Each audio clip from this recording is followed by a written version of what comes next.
Make sure you download the Woodward Sports app in the App Store and the Google Play Store today. Take Woodward Sports with you wherever you go and listen live on your phone or mobile device.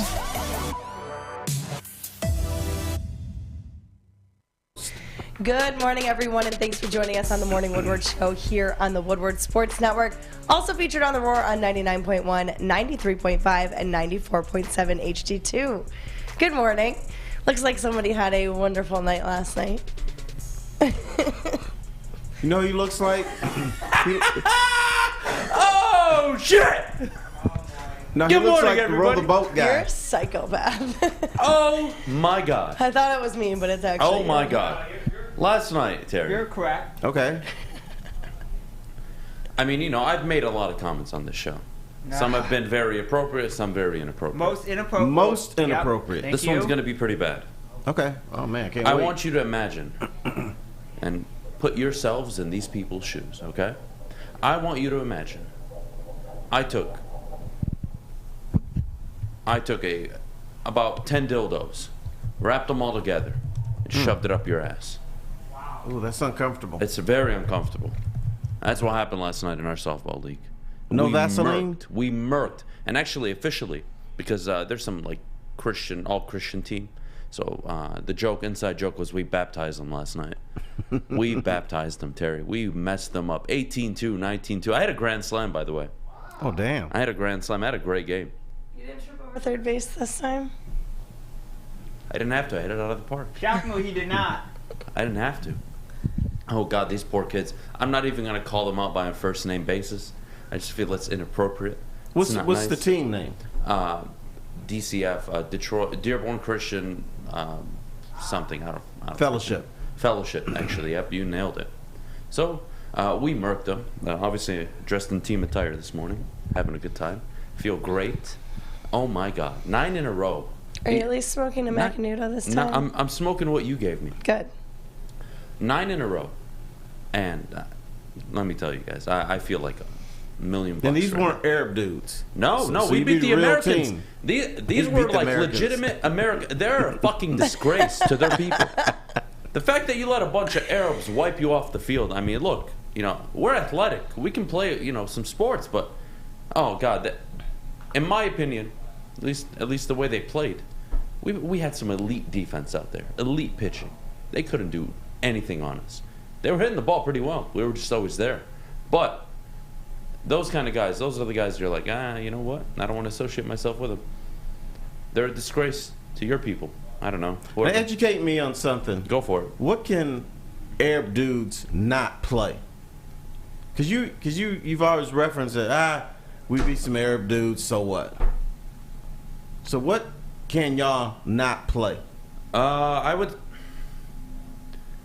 would say golf. I don't know many. I have a few friends that golf, but I don't know many that golf well. You're good at golf. I'm good. I'm one person, dude. Yeah, but that's everybody, though.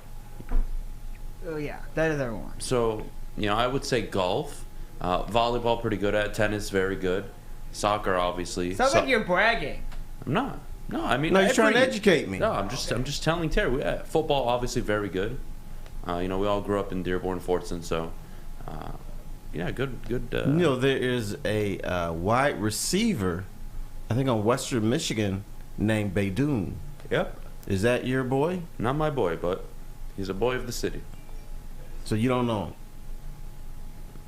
I know him from social media, but no, I don't know him personally. Okay, I thought we was like one of your No, prodigies. I mean, there's so many Beydouns. Or maybe you had like an illegitimate There's so son many somewhere. Beydouns. Yeah, no, I mean, put it this way, all right?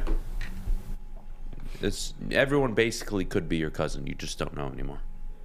There's too many Beydouns. I don't know what to do with them.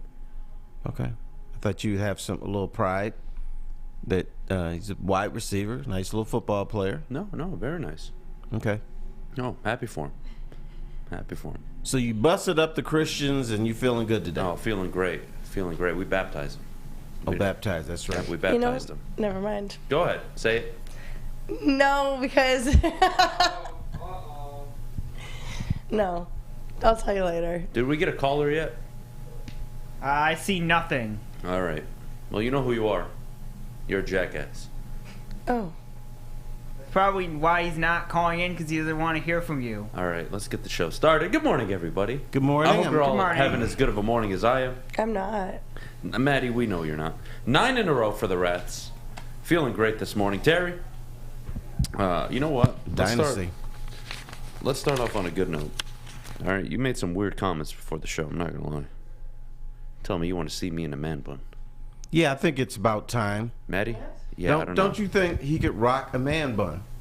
His hair is not nearly long enough for a man bun. No, but he grows it long enough. I could if I wanted to. He could. Just He could go along with it. Go along with it. Just answer the question. What do you think about guys with man buns? Well, it depends on the guy. No. I can dig a man bun, but it has to be on the right person. Like Justin is a man bun. Yeah, Justin's hair is glorious. I think that's hot. Adam with a man bun, not so much. Maddie's not going to give me any credit this morning, Terry. Don't worry. No, Why? I'm not mad at you she's for anything. not a man bun woman. No, I like man buns. I just don't think he would look good with a man bun. She just said she is. I think he could rock it. I think he would look good in it. I've never done it before. I've buzzed my hair. I've never grown Like, are it out you that talking long. about he like still keeps the top part long and the side short, and then Yeah. just Right. okay? And he's got the little Barney Fife flip in the front. He likes that. Sure. Blake Griffin used to have a man bun. Yes, he did. You know what? How about we're not doing that man bun? Fuck Blake Griffin. That's what I thought. Just ruined my whole vibe. That's what I'm here for. Ruined my I'm a whole vibe vibe. runner. Oh my God, Terry, man. Yeah. I don't even know what to tell you. Last You're not night, gonna- too you- much fun. You guys got to come out one of these days. I would have if I had a car to drive yesterday. Well, that's a you problem, Terry. Yeah. I keep forgetting. I keep thinking about Thursday to see the Yeah, the are we space going out dogs. tonight The for space space buns, dogs? yeah, Are you- whatever they are. Are you What are you going, playing Terry? tonight? Yeah. I'm not playing in the first game. I'm playing in the second game. Why? They're work. holding you out or something? No, Is I have work. Oh. I only watched the I can't second leave here game till like last time 7, anyways. 7:30. So I'll be there for the 8 o'clock game. Are you And going where- down are there, they at Terry? Drake So if you Park guys want again? to, yeah, we're always at Drake Park. So if you guys want to come out and watch, be my guest. Be my guest. going out? I may come. Okay. Maddie, are you Now going to commit? where the Ratz play? The Ratz play depends on the week. I'm not gonna bring my dog this Either- time though. Oh. Yeah, don't bring your dog. Your dog's an asshole. Yeah. Thanks I for got swearing. her. Really appreciate If we that. got her a muzzle. A muzzle? Yeah. Yeah, you need more than a muzzle for that dog. I got her a shock collar too. Oh, That's wow. rude. It is not rude, nice.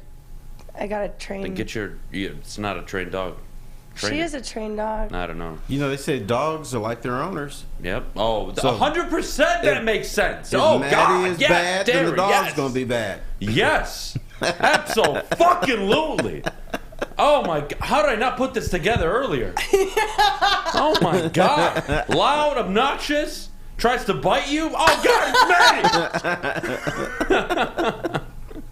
How did I not figure this out? She's a sweetheart. All right, so should I try and like pull this off or no? For the Pull man what bun. off? Should I start No. growing out my hair? No. It's gonna take me a while, isn't it? I mean, Probably 3 weeks. No, not 3 3 weeks. weeks. Probably 2, Oh. 3 months, I would say so. just to get it long enough, and then I can clean up the sides.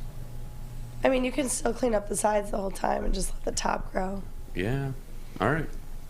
Mission man bun. It's Are you really doing it's this? done. Yeah, I'll do it. I don't care. Okay, how about this? You have to grow out your hair as long as the Lions keep winning. As soon as they lose, So you I'm have gonna to cut it in like week 2 or 3. Yeah, that's That's not right. my That's problem. not, That's gonna be challenging. long enough for a man bun. Yeah. I mean, you shaved your. Would you shave your beard after the Lions lost on Thanksgiving? Yeah, we're not doing that ever again. Yeah, by stupid the way. move. You're an idiot. I told you day one. Fish, Don't shut do the it. hell up. Mute your mic. God damn it.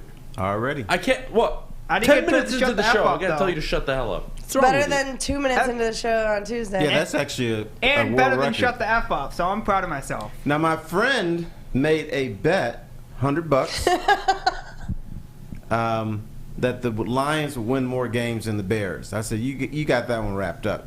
She ran into some. You No, should. the Bears are gonna suck this year. So she ran into some friends who were screaming "Bear up" and something. She said, "I tell you what, let's make a bet, $100. Lions win more games than the Bears." And they like, cool, let's take it. They took that bet with ease. Who's gonna win that bet? My friend or the other people? Your friend. Okay. Somebody says Adham in a man bun would look like the tip of an onion. The tip of an onion. Oh my god. Oh my god. Yeah, today's Thursday, so if you guys if you want to come out Friday Eve.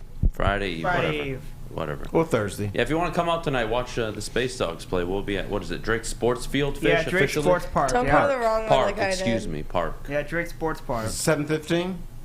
7 o'clock is the first game. 7 I'll be there o'clock? for the second game. I mean, at you 8. could go to Drake Park if you want, but they'll be playing cricket, not baseball. So, Appreciate you. Then we don't want to see that. I mean, I do, but none All right, of well, you for guys Terry do. Foster, I'm going to try to have a man bun by football season. Okay. we're That's gonna in like figure this 3 out. weeks. Okay, by probably 3-4 weeks into football season. Ask him in I think I need November. like 2-3 months easily. So he could have it by the end of September. that's the goal. That's the goal. Winner of the 3-on-3 Oh, you know what? games. You can have a man bun before Jameson Williams comes back. Maybe. Not maybe. Probably. Probably. Did you guys pay attention to the heavyweights yesterday? They brought up who would win in a 3-on-3 basketball matchup between the shows. Oh. So if I were to give my rankings, I would put Ermani, Braylon. That would be the best team, I think, of all the live shows. Sure. I would put... Okay, but they have The morning Mavs in show there. would be second. I would put... Yeah, I don't know. I called you Kwame Brown in the chat, so I don't know if you can hoop or not. Can you? Call her Kwame Yes. Brown. Do you know who Kwame Brown is? No. Oh, then you can't hoop. Oh. Terry, I don't know if you still got it in you. I haven't We need- played in so long. All right, well, we just need the intimidation factor. Okay, so you think D-Mac and Neil are going to beat us? No, God, no. Hell no. Well, yeah, that's what he was saying. So we would be number 2 anyways.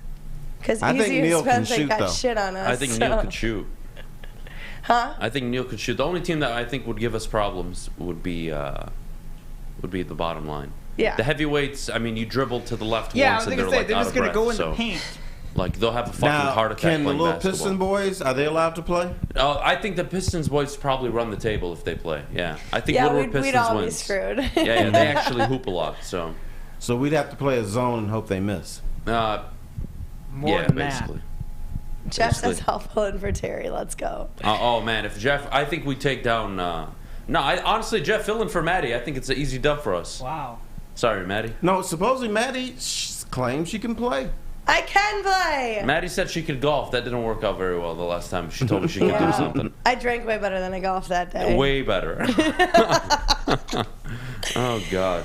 All right, we're going to take a quick break. When we get back, Calvin Johnson said he would be more than happy to mentor Jameson Williams. We got Mel Tucker and his comments on the Big Ten adding USC and UCLA coming up later on. Hard Knocks. Jim Harbaugh says he believes Michigan must and can do more when it comes to NIL. Tarek Skubal praises Tigers fans. I can't wait to get to that in Oh, the wow. second hour. And then, Maybe of they were course, praising you guys in right field. Maybe that's what he was praising. No, he wasn't. And then 9:41 today, we got the Detroit Lions, our only favorite in 3 games this upcoming season. Do we expect that to change as the season goes on? And what does it mean, for their season? All that and more when we get back. But before we do, Maddie, could you tell everybody at home about our good friends over at Big Boy? Yes, ciabattas, summer salads, hand-dipped shakes, all at Big Boy. Try out a chicken club, chicken cordon bleu, or a sunrise ham and cheddar, all on their grilled ciabatta bread. Keep it light with their Michigan apple, chicken Caesar, or Greek salad, and don't forget to cool off with a nice hand-dipped cookies and cream or strawberry shake. You heard it here first. Summers just got better at Big Boy. Fellas, let's be honest. We like things to be easy. We like simple stuff, like sports 7 days a week. We like things uncomplicated, like Lady Jane's Haircuts for Men. Open 10 to 8, 7 days a week. Walk in anytime. Sign in, sit down, watch your favorite team play, and before you know it, your hair will be game ready. Open 10 to 8, 7 days a week. Walk in anytime. Lady Jane's Haircuts for Men. It's wicked awesome. Life is full of hard choices. We're here to make one of life's biggest decisions as simple as possible. My name is Christina Gennari, and for over 20 years, I've helped hundreds of families buy and sell homes. We cover all of Metro Detroit and more, from large luxury homes to starter homes. We will work hard to make sure that you get the home of your dreams. So if you're in the market today or even thinking about buying or selling in the future, make the obvious choice. Christina Gennari, the obvious choice in real estate. Visit us at soldchristina.com today.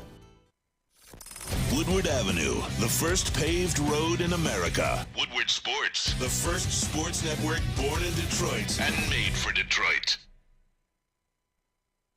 Welcome back. Thanks for joining us on the Morning Woodward Show here on the Woodward Sports Network, where Adam is a jerk. All of the time. I don't care. You don't like it? Kiss my ass. I know you don't. Well, when I don't show up, you cry, so. Not really. We did just fine yesterday. The heavyweights talking about playing, All but right, I think see they you forgot. later. Yeah. All right, bye. I think they forgot that it actually takes movement and the ability to play. I'm not sure how the heavyweights would perform on a basketball court. No, because they think they can shoot. I think they would be stationary in the paint, and they just wouldn't move, and they would hope that you're too lazy to try and drive past them, which wouldn't take much effort. No, what the heavyweights would do was just sit on the sideline and make fun of everybody else and say they could do better. Yeah, but they think they can shoot. Like from three, shoot. No. Woodward Pistons would run the league. I Easily. think bottom line would be second, and I think we'd be third, depending on Maddie's game. If she is who she thinks she is, then I think we have a good chance. Are me and Alex playing, by the way, or are we just like the coaches? You know, Like, do we get Fish, to you're play? going to be or- the head coach. Okay. Westfall's going to be the ball boy. That's how this is going to work. I think Fish should be the water boy. Fish is just as much of an asshole as her dog. We're going to move on. We're going to get to some Leave fun Basil topics. out I of mean, I get to be this. the head coach, so I shouldn't be complaining Fish, that shut much. the hell up. Calvin Johnson said he'd be more than happy to mentor Jameson Williams, a Detroit Lions rookie wide receiver.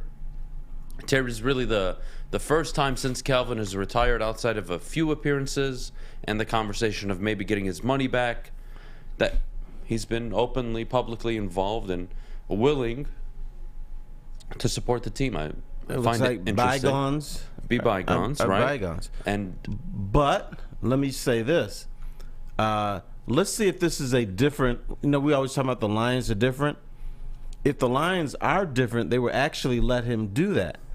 In years past, when players wanted to mentor younger players, guess what? The Lions wouldn't let them do it. They said, that's nice, but no, we're good. So this is a test to see if the Lions are actually different. I think Dan Campbell would allow him to do it, but I'm telling you, the Lions coaching staffs of the past would not let their players touch their younger players. And I think it was a huge mistake. so one of the things I've noticed with Dan Campbell, just from obviously yesterday's opening day for Media Day, I would say more relaxed. I know you look back at last year, right? You go through the archives. You look at some of the stuff he was saying, all the newsworthy things that were coming out of his mouth. He was a quote machine, right?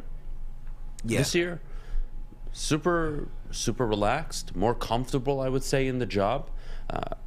I would say he has more of a feel for what's around him, how to control it. I like how Dan Campbell's speaking going into the season. Much better than last year. I'm not sure if that's true. I think we're just more accustomed to him. I think Dan Campbell, when he came out in a blaze of glory, and we were like, we've never seen this before. I would say yes, but the thing to consider is you had the venti, you had the eyes wide open, you had all this, and it seems like it's now more about get up to the podium, bring the energy that we have seen him bring always, but now in a way where he's, I would say, a more polished speaker at the podium. Much different than last season. Much different. So with Calvin Johnson, I think it's a non-issue. With maybe prior staffs, absolutely. I don't think this happens under Dan Campbell. Clearly, it's a very accepting culture. It's a very everybody together kind of situation they have going on at Allen Park. So, Like, I don't know why you would not allow Calvin Johnson to touch the whole wide receiver room if he's willing to do that. well, if your name is Matt Patricia, you probably wouldn't allow that. But this goes back before Matt Patricia. Yeah, he's probably the king of, no, don't touch my players. I think it would have been a no with Marinelli.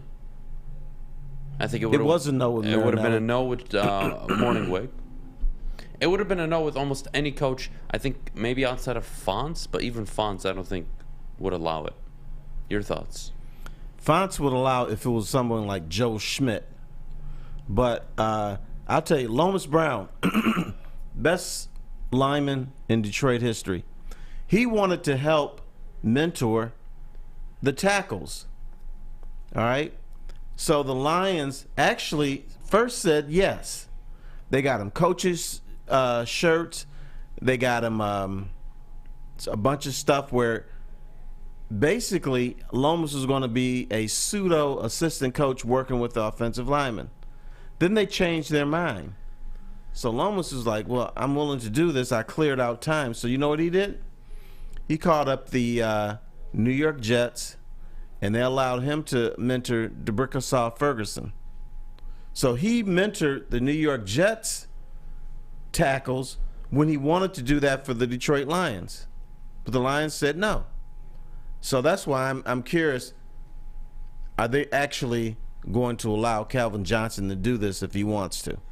I would believe this coaching staff would say yes. And I believe the front office, the way it's set up, and the way Sheila has conducted herself, or at least how she's presented herself, is, yeah, this is something they would accept.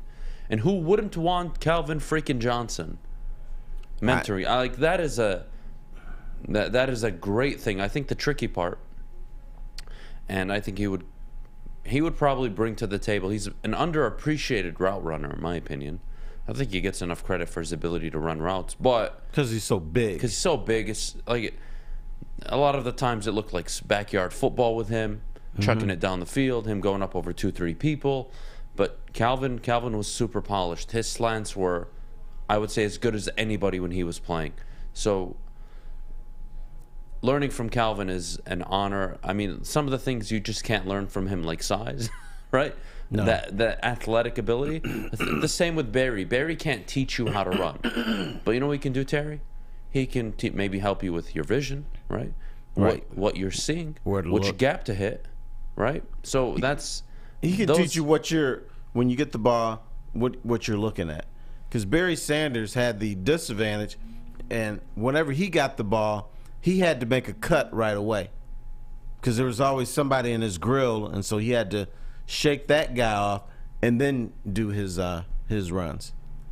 So, but Barry, yes, he could talk to you about vision. He could talk to you about a lot of things. He could also talk to you about losing yards, because he lost like 1,000 yards rushing in his career. Basically, how Patrick Mahomes is running around in the backfield in the Super Bowl is what Barry had to do on a consistent basis. Right. Sometimes for the betterment of the team, sometimes not so much. Well, it resulted in the Lions having so little faith in him In the red zone. that That's when right. they got, it wasn't just the red zone. When they got inside the 10-yard line, they'd take him out the game. I remember. You told me this. And he averaged like 1.4 yards or 1.7 yards for his career. Something ridiculous inside of the 10. Like that is something. Just ineffective. And a lot of what has to do with running at the goal line is just hitting your gap, right? Hitting the hole that's available to you. Barry is so accustomed, and I think it was actually smart of the Lions. Barry was always so accustomed to first step, second step, outside, bounce, bounce, bounce. It was never, I'm running right through this hole, typically because it was never there, right? And even if it was there, he would say, you know what, I'm not taking this. And he never needed to, right? He could make every defender miss on the field at one time if he chose to. It was ridiculous. He had that ability. So I think Calvin for the Lions is a good thing. I think it's good for the relations in the building. Glad to see that's developing. But I want to go back to Dan Campbell for a little bit. I really have seen, in my opinion, maybe I'm wrong, but a huge difference in how he speaks. He's a much better speaker now. And look, does that mean he's going to go out and showcase his unbelievable gifts as a coach? Who knows? I hope so. Would love to see him be successful, but I don't have that information in front of me, Terry. What I do have is a guy who now has speaked in front of the public, in front of the media multiple times. And I would say really reminds me of some of the better communicators in football, not from a coaching talent standpoint, but just from communicating. Reminds me of some Sean McVay, right? That enthusiasm, that charisma, that energy he brings to the podium. When he's at the podium, everyone else is upright, ready to go. Like, all right, here we go. Dan's up, Sean's up, here we go. Andy Reid's up, here we go.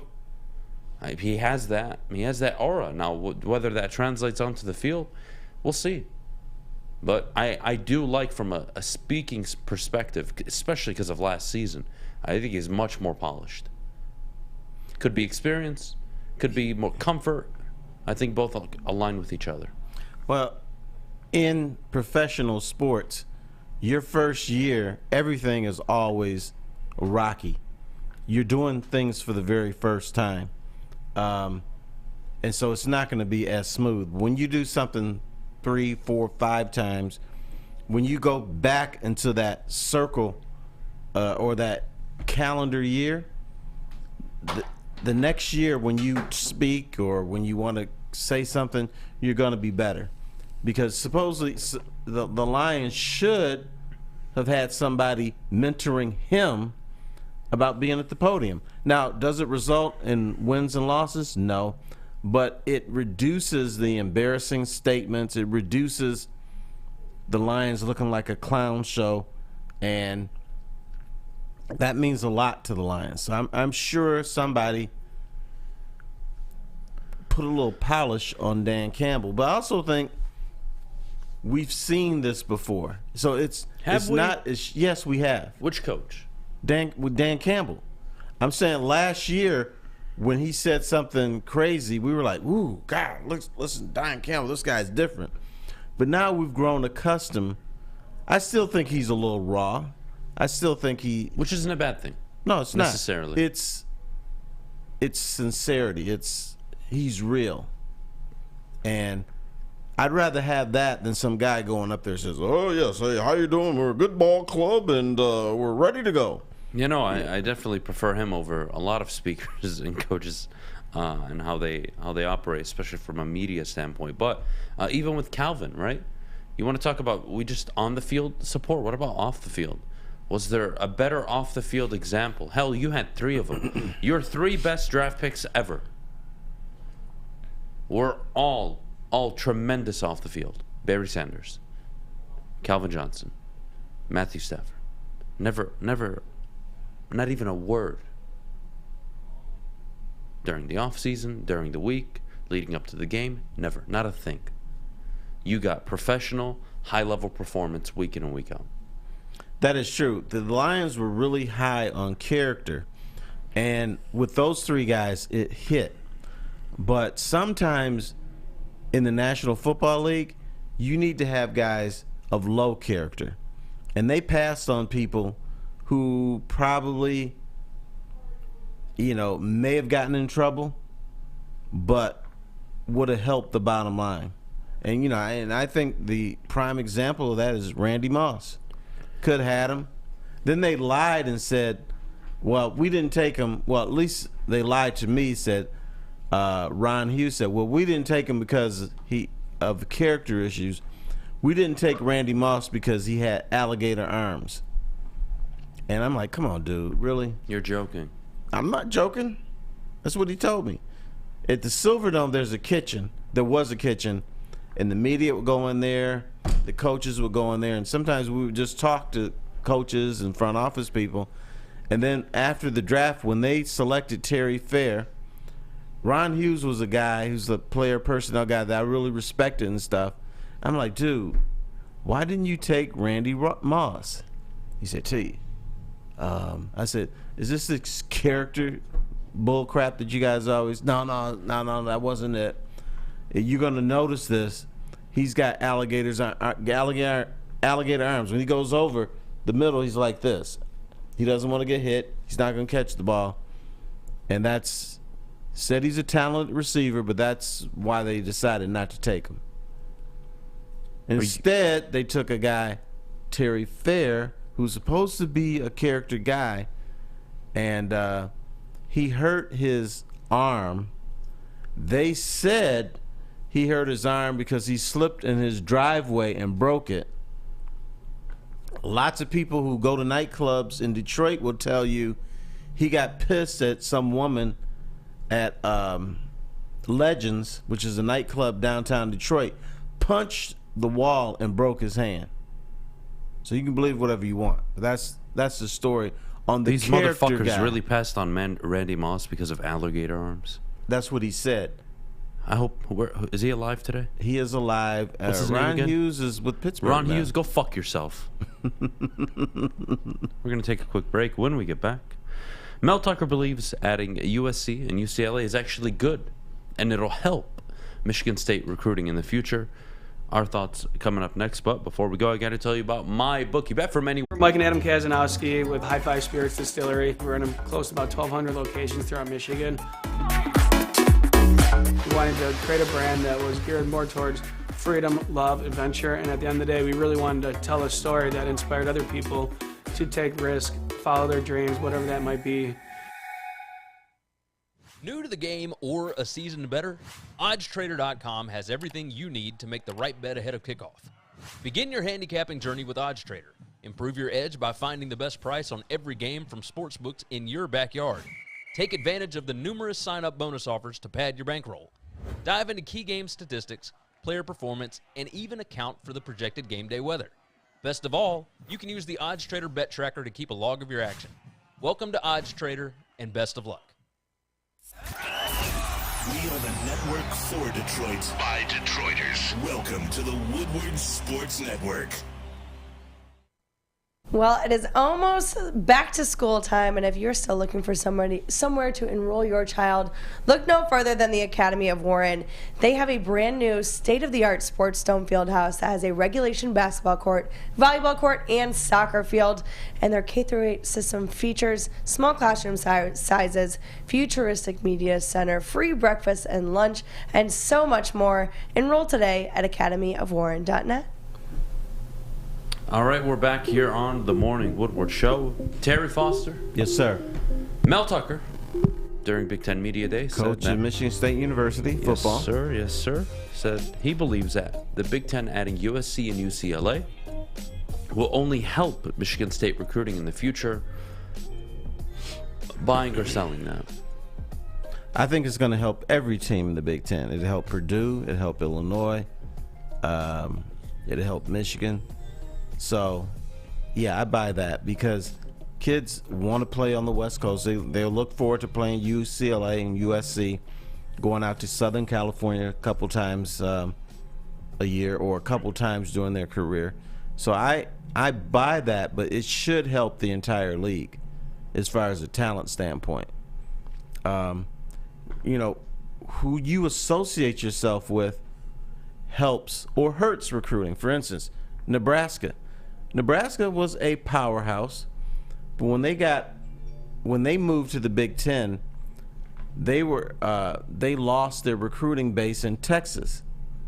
Kids went to Nebraska because they knew they were going to play Texas A&M, Texas Tech, and everything. But when when Nebraska switched to the Big Ten, all those Texas kids said, "You know what? I'm not going in the middle of the cornfield because I'm not even coming home a couple times in my career, so screw them."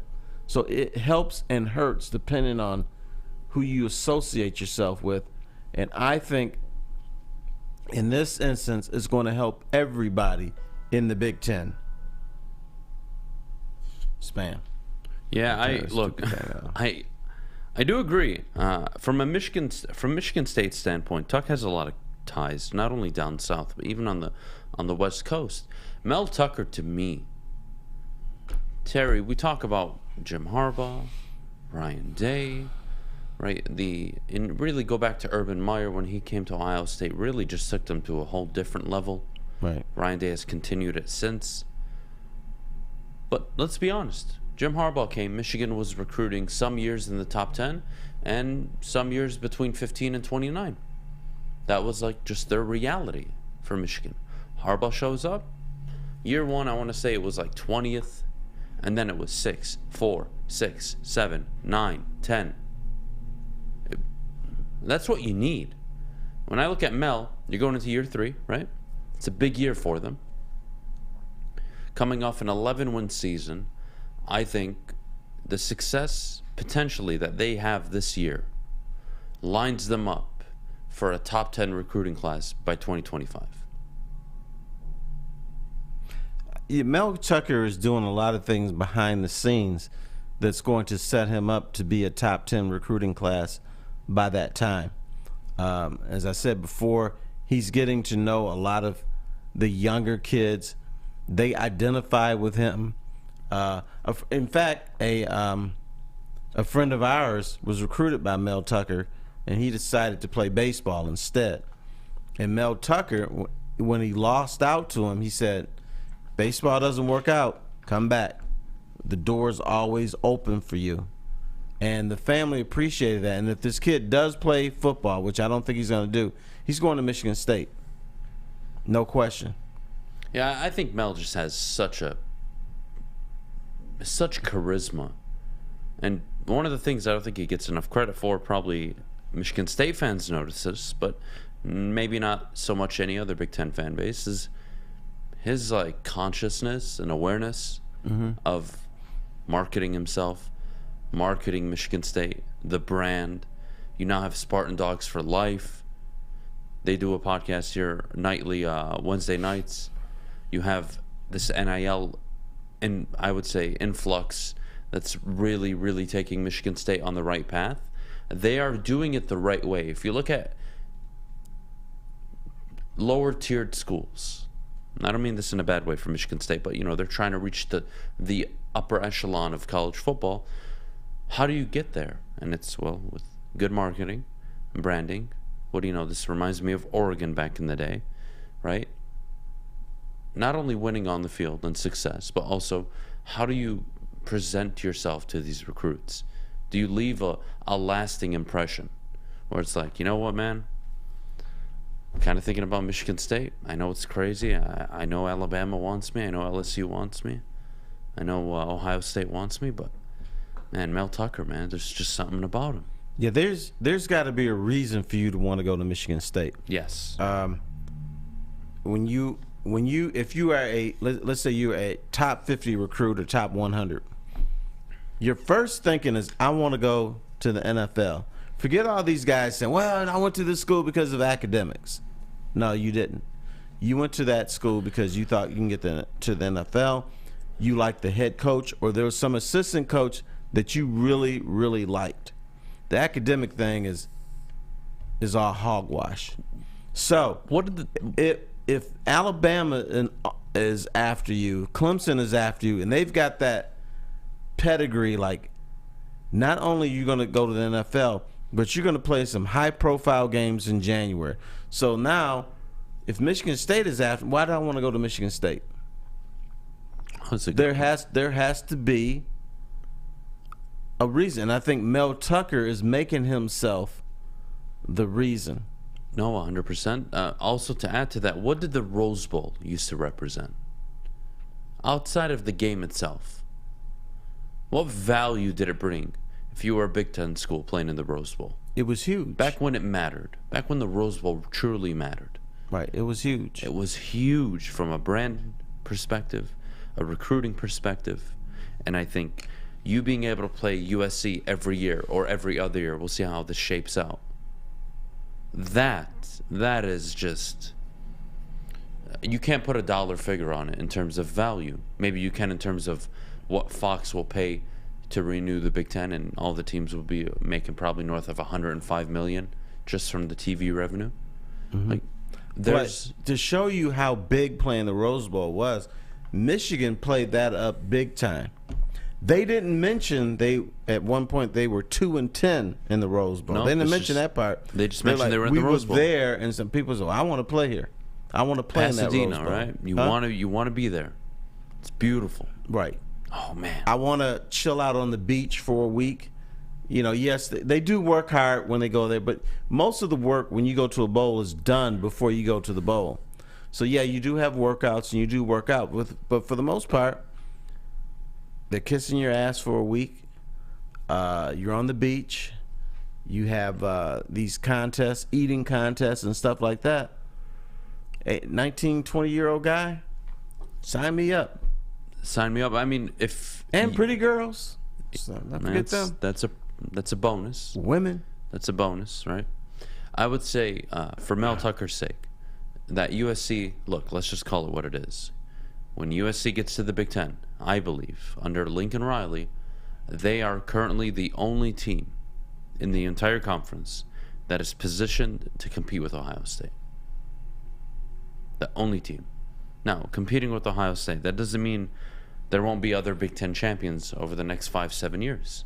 But what it means is, from a recruiting standpoint, a talent standpoint, USC is going to be up there.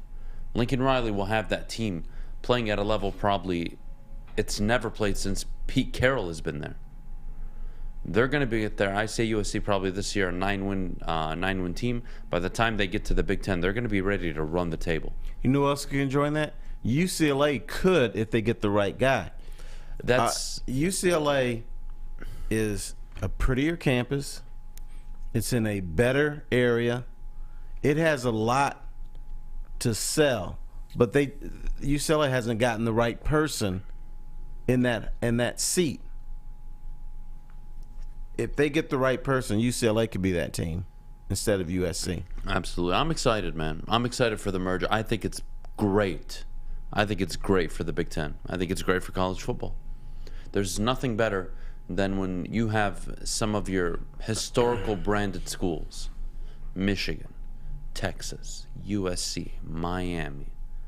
When those schools are right, Terry, it's just good for college football. It just is.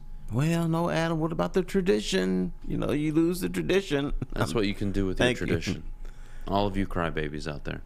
You know, at the game last night, by the way, we were talking about, they were asking me what I was going to do this season. Whether I was going to be a Michigan fan or a Michigan State fan. Well, that's becoming a thing. And just so you know, every individual on the team had either gone to State or Ann Arbor. Mm-hmm. So, you know, they all pretty much pitched why I should be for their teams. I'm not going to lie, the Michigan State people gave me a better pitch.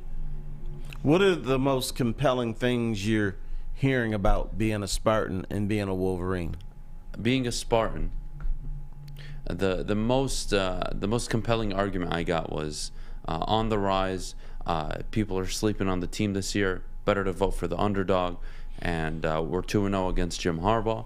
And hopefully this year we can beat Ohio State in East Lansing, which is hopeful. You know, good luck to you guys. But Michigan fans, you know what they told me? What? We're Michigan. I swear to God, I love my guys. I love my friends. But I wanted to like snap on the spot. It's like, we're Michigan. Just won the Big Ten. You know what? That's what they told my daughter when she applied for there, because she was high academics. And so we told her, you should consider going to Michigan. She wanted to go to Kalamazoo College or something like that. She wanted to go to Vanderbilt. And I said, girl, you already got a top academic school in your backyard. She may have gone there, but when she applied before she was accepted, she went to Michigan thing, and they were telling her how lucky she would be to get into Michigan. Yeah, I hate that. One of the other great, I would say my favorite points really were around tailgating.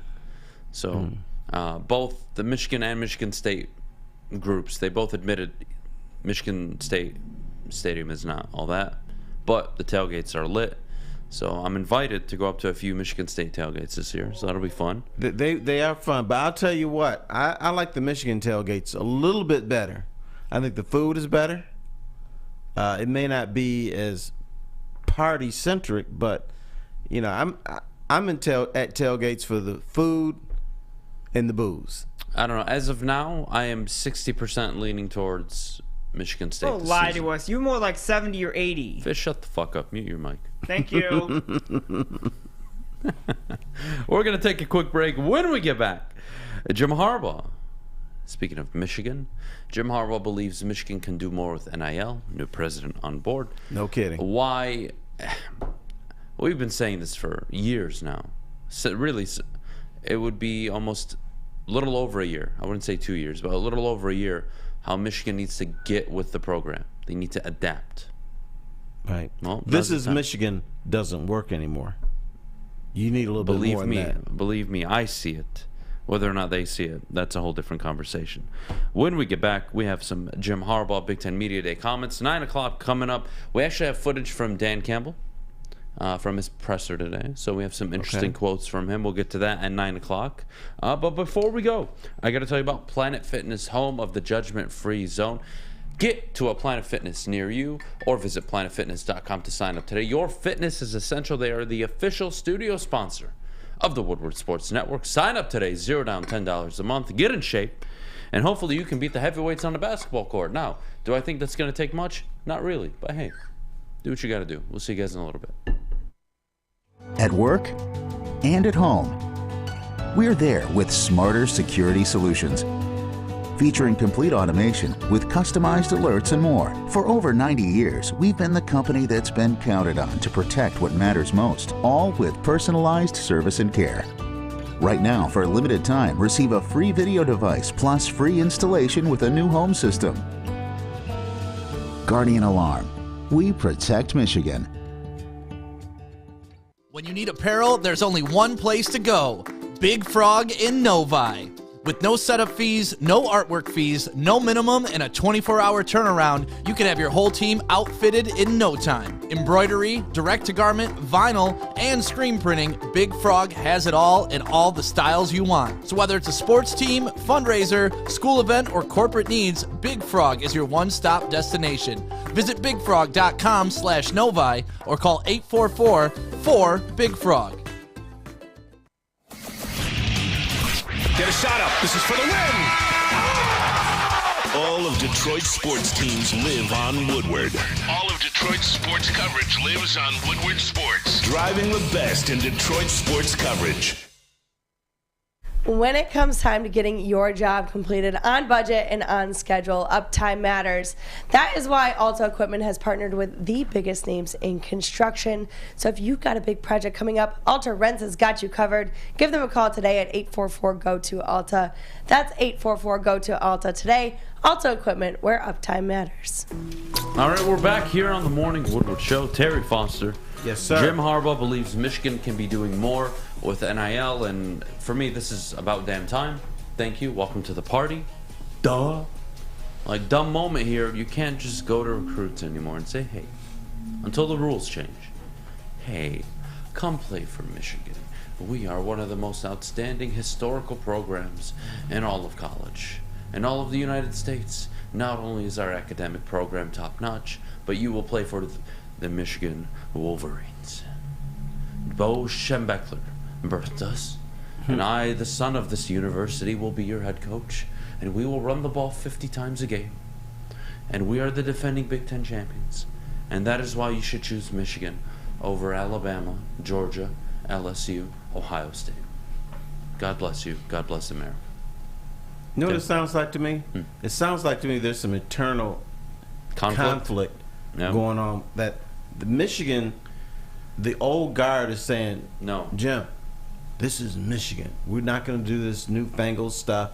If we stay true to the blue, true to the Block M, we'll be fine. And Jim Harbaugh publicly at times spouts that. But he probably knows that's incorrect. So now and then he'll say something like, we can do more with NIL. And so it sounds like there's conflict there. And Jim Harbaugh is trying to say, guys, we got to wake up because times have changed. Back in the 70s and 80s, you could just say, here's the Block M, come to Michigan. And everybody in this state, when football was king in Michigan, would want to go to the University of Michigan to play football. Guys would go to Michigan simply because of the helmet. Jamie Morris was one of those. One of the best running backs in history. He's from New York. He saw the helmet, said, that's where I'm going to school. You know what's funny you bring that up? We forget they're recruiting 18-year-olds, sometimes 17-year-olds. These are kids. Mm-hmm. These are kids, young adults, if you want to call it, but they are at a point in their life where they're thinking about the NFL, most of them, what team do I play for? How do I look when I play for this team? Is it the right fit for me? But the fact that you have how do I look, what's in it for me, that is a whole new element. The what's in it for me. I can go here and make $300K a year. Mm-hmm. I can go make $300K a year for 3 years and then get drafted in the end. Why wouldn't I? Sign me up. Or would I go there? Or oh man, they're gonna offer me $300K, but this team, it's Michigan. It doesn't work anymore. It just doesn't. So look, I as much as I hate, and yes, I'm going to use the word, I hate the arrogance of Michigan, I also respect it a little bit. I do. I think it does fit their brand. It goes along with their brand. I think what Michigan need to do, and I hope they do this, is really put together a good NIL protocol and really a not only budget but a plan together that'll allow them to compete with an Ohio State, a USC. Who knows? But if you don't do that, you know what Michigan's going to become?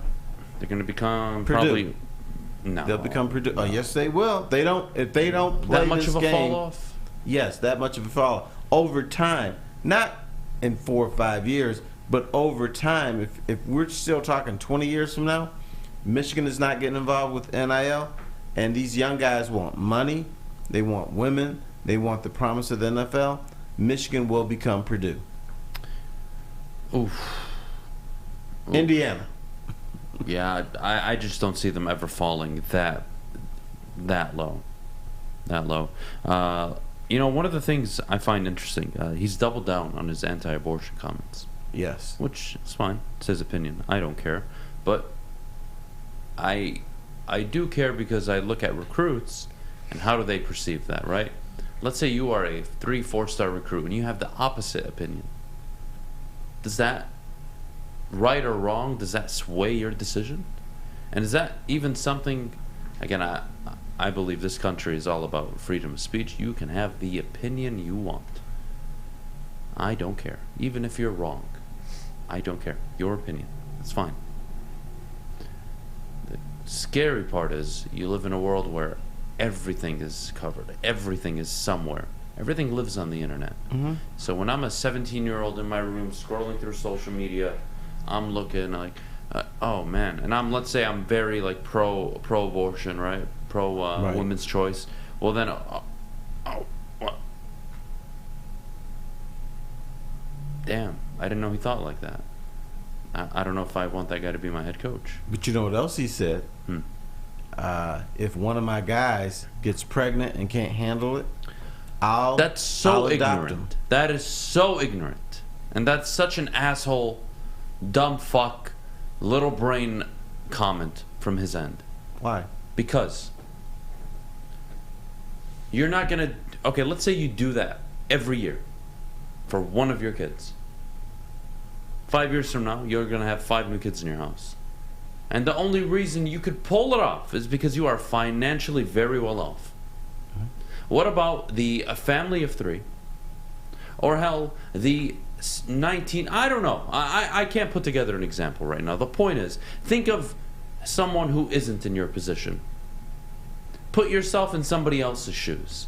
There's a reason your 18-year-old, 19-year-old football player and student, whatever you want to call it, doesn't want the kid. It's not just because, I'm not ready to be a father.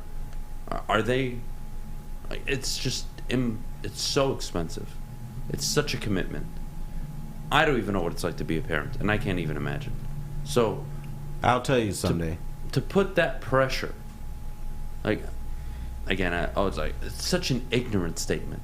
Like, oh yeah, we will gladly raise it for you. Fuck you. Sorry, but that to me is such a stupid comment. His anti-abortion comments, no problem with it. Respect it, his opinion. That is so ignorant. How can you say that? How can you look at another human, let alone the player you are trying to grow, develop, help him turn into a young adult, and you're going to tell him, hey, your decision is wrong. I don't agree with your decision at all. You're not going to make your own decision. What you're going to do is you're going to allow that kid to be born, right? And I will raise him for you because you're not good enough or you don't want him.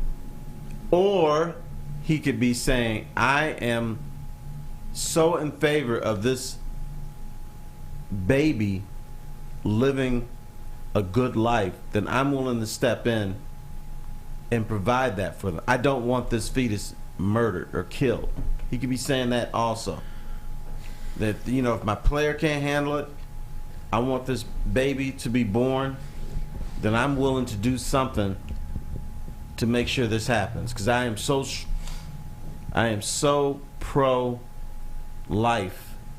that I'm willing to do this. The latest poll, all right, and we have a few minutes, but this just shocks me.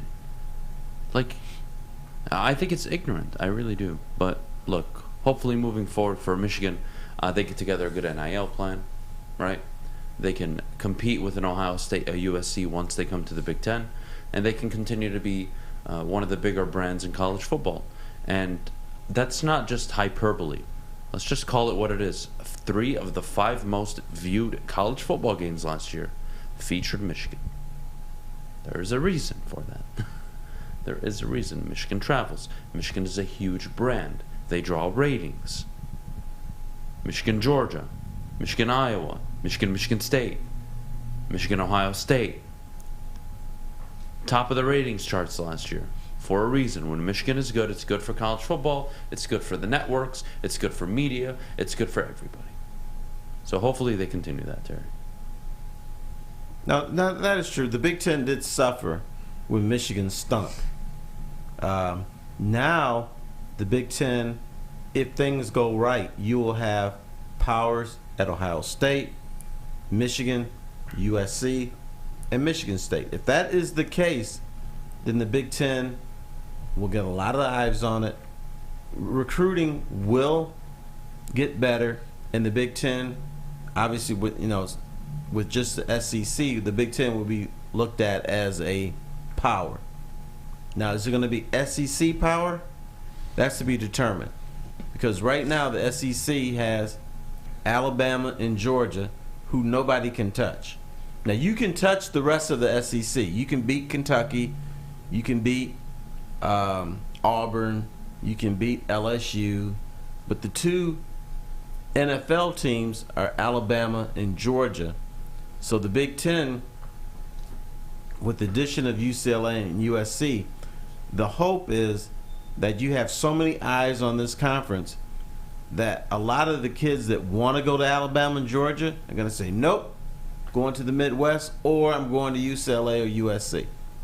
That's what the hope is. Fair enough. When we get back, top of the hour, not only will we go over Hard Knocks, Dan Campbell press release, or excuse me, his presser. Corey Woods put together a release and a video for us this morning, so we'll get to that at 9 o'clock coming up. But before we go, I got to tell you about the Mulligan, brought to you by Gypsy Vodka. The Mulligan, whether you're on the golf course, hanging out in the backyard, having a good old time with friends and family, the Mulligan is your go-to choice of drink. 8% alcohol, iced tea, lemonade mixed with Gypsy Vodka. Support local, support Michigan distilleries, and as always, ladies and gentlemen, drink responsibly. Hey, this is Mr. Kearney, Chief Academic Officer, Academy of Warren.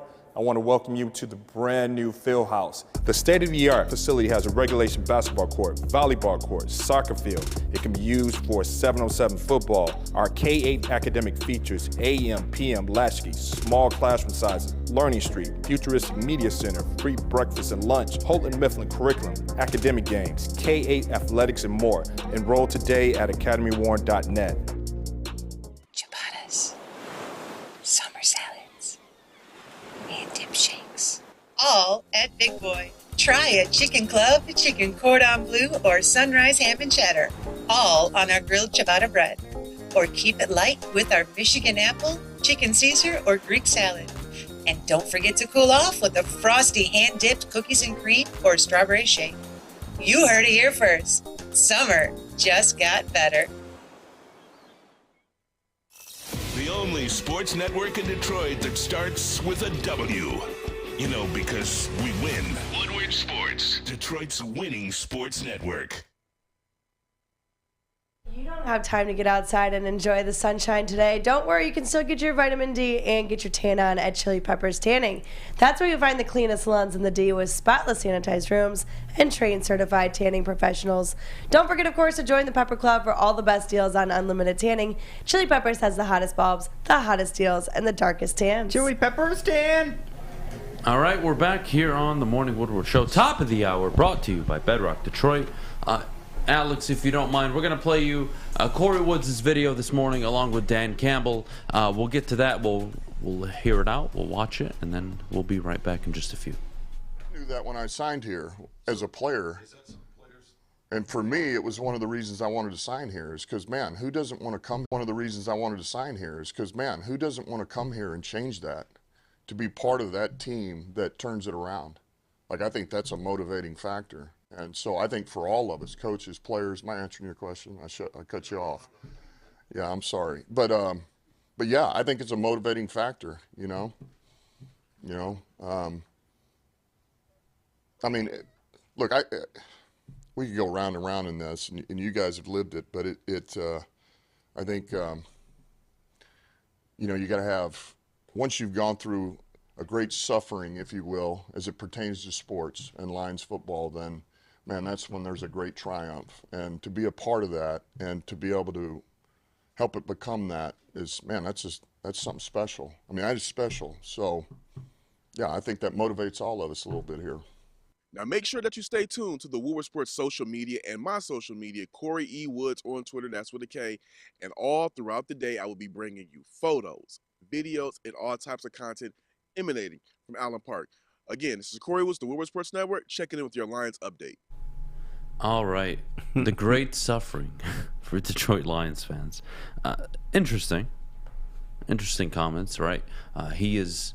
One of the reasons he said he wants to be here and why he chose to be here was, man, imagine being a part of that team that turns it around and finds success and the ultimate success. Look, you know how I feel about same old Lions. I think it's a 10-year process to remove, but you see the driving force behind really any competitor, and that's winning. You want to win. Dan Campbell doesn't want to sit up there and answer questions if this team is 3-10 a few months from now.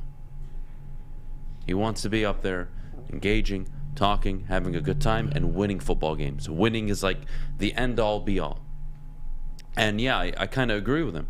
Winning in this town with this football team, I mean, we really have not many moments that you latch onto if you're a Lions fan, right? Moments, the 91 divisional round, right? Mm-hmm. I think that's a That's a moment. I think that's one core moment people latch onto. If I'm honest with you, I think 0-16 is another moment. That game against Green Bay, you latch onto. You remember every aspect of it. Embarrassing, but it's a moment in your franchise's history, right? There are not many moments, right? Yeah, the Dallas game, but was it a moment? It was just a maybe. There aren't many good moments either. It's mostly not the most memorable. So whether it's Dan Campbell, someone in the future, or it's this year, this team, or the following year with Dan, whoever brings the next division title, playoff win, division titles, playoff wins, that group will be remembered not only for a very long time. It could be the group that starts what I call removing S.O.L. And that's, do you start the 10-year window from that year where you're like, all right, we're not just going to win the division this year and then be in fourth place next year. We're going to win the division, try to win it again next year, try to win it again the following year. And if we win 2 out of the next 3, 2 out of the next 4, hey, we're doing something right. We're consistent. We're here. We're relevant. And then do that for another 4, 5, 6 years.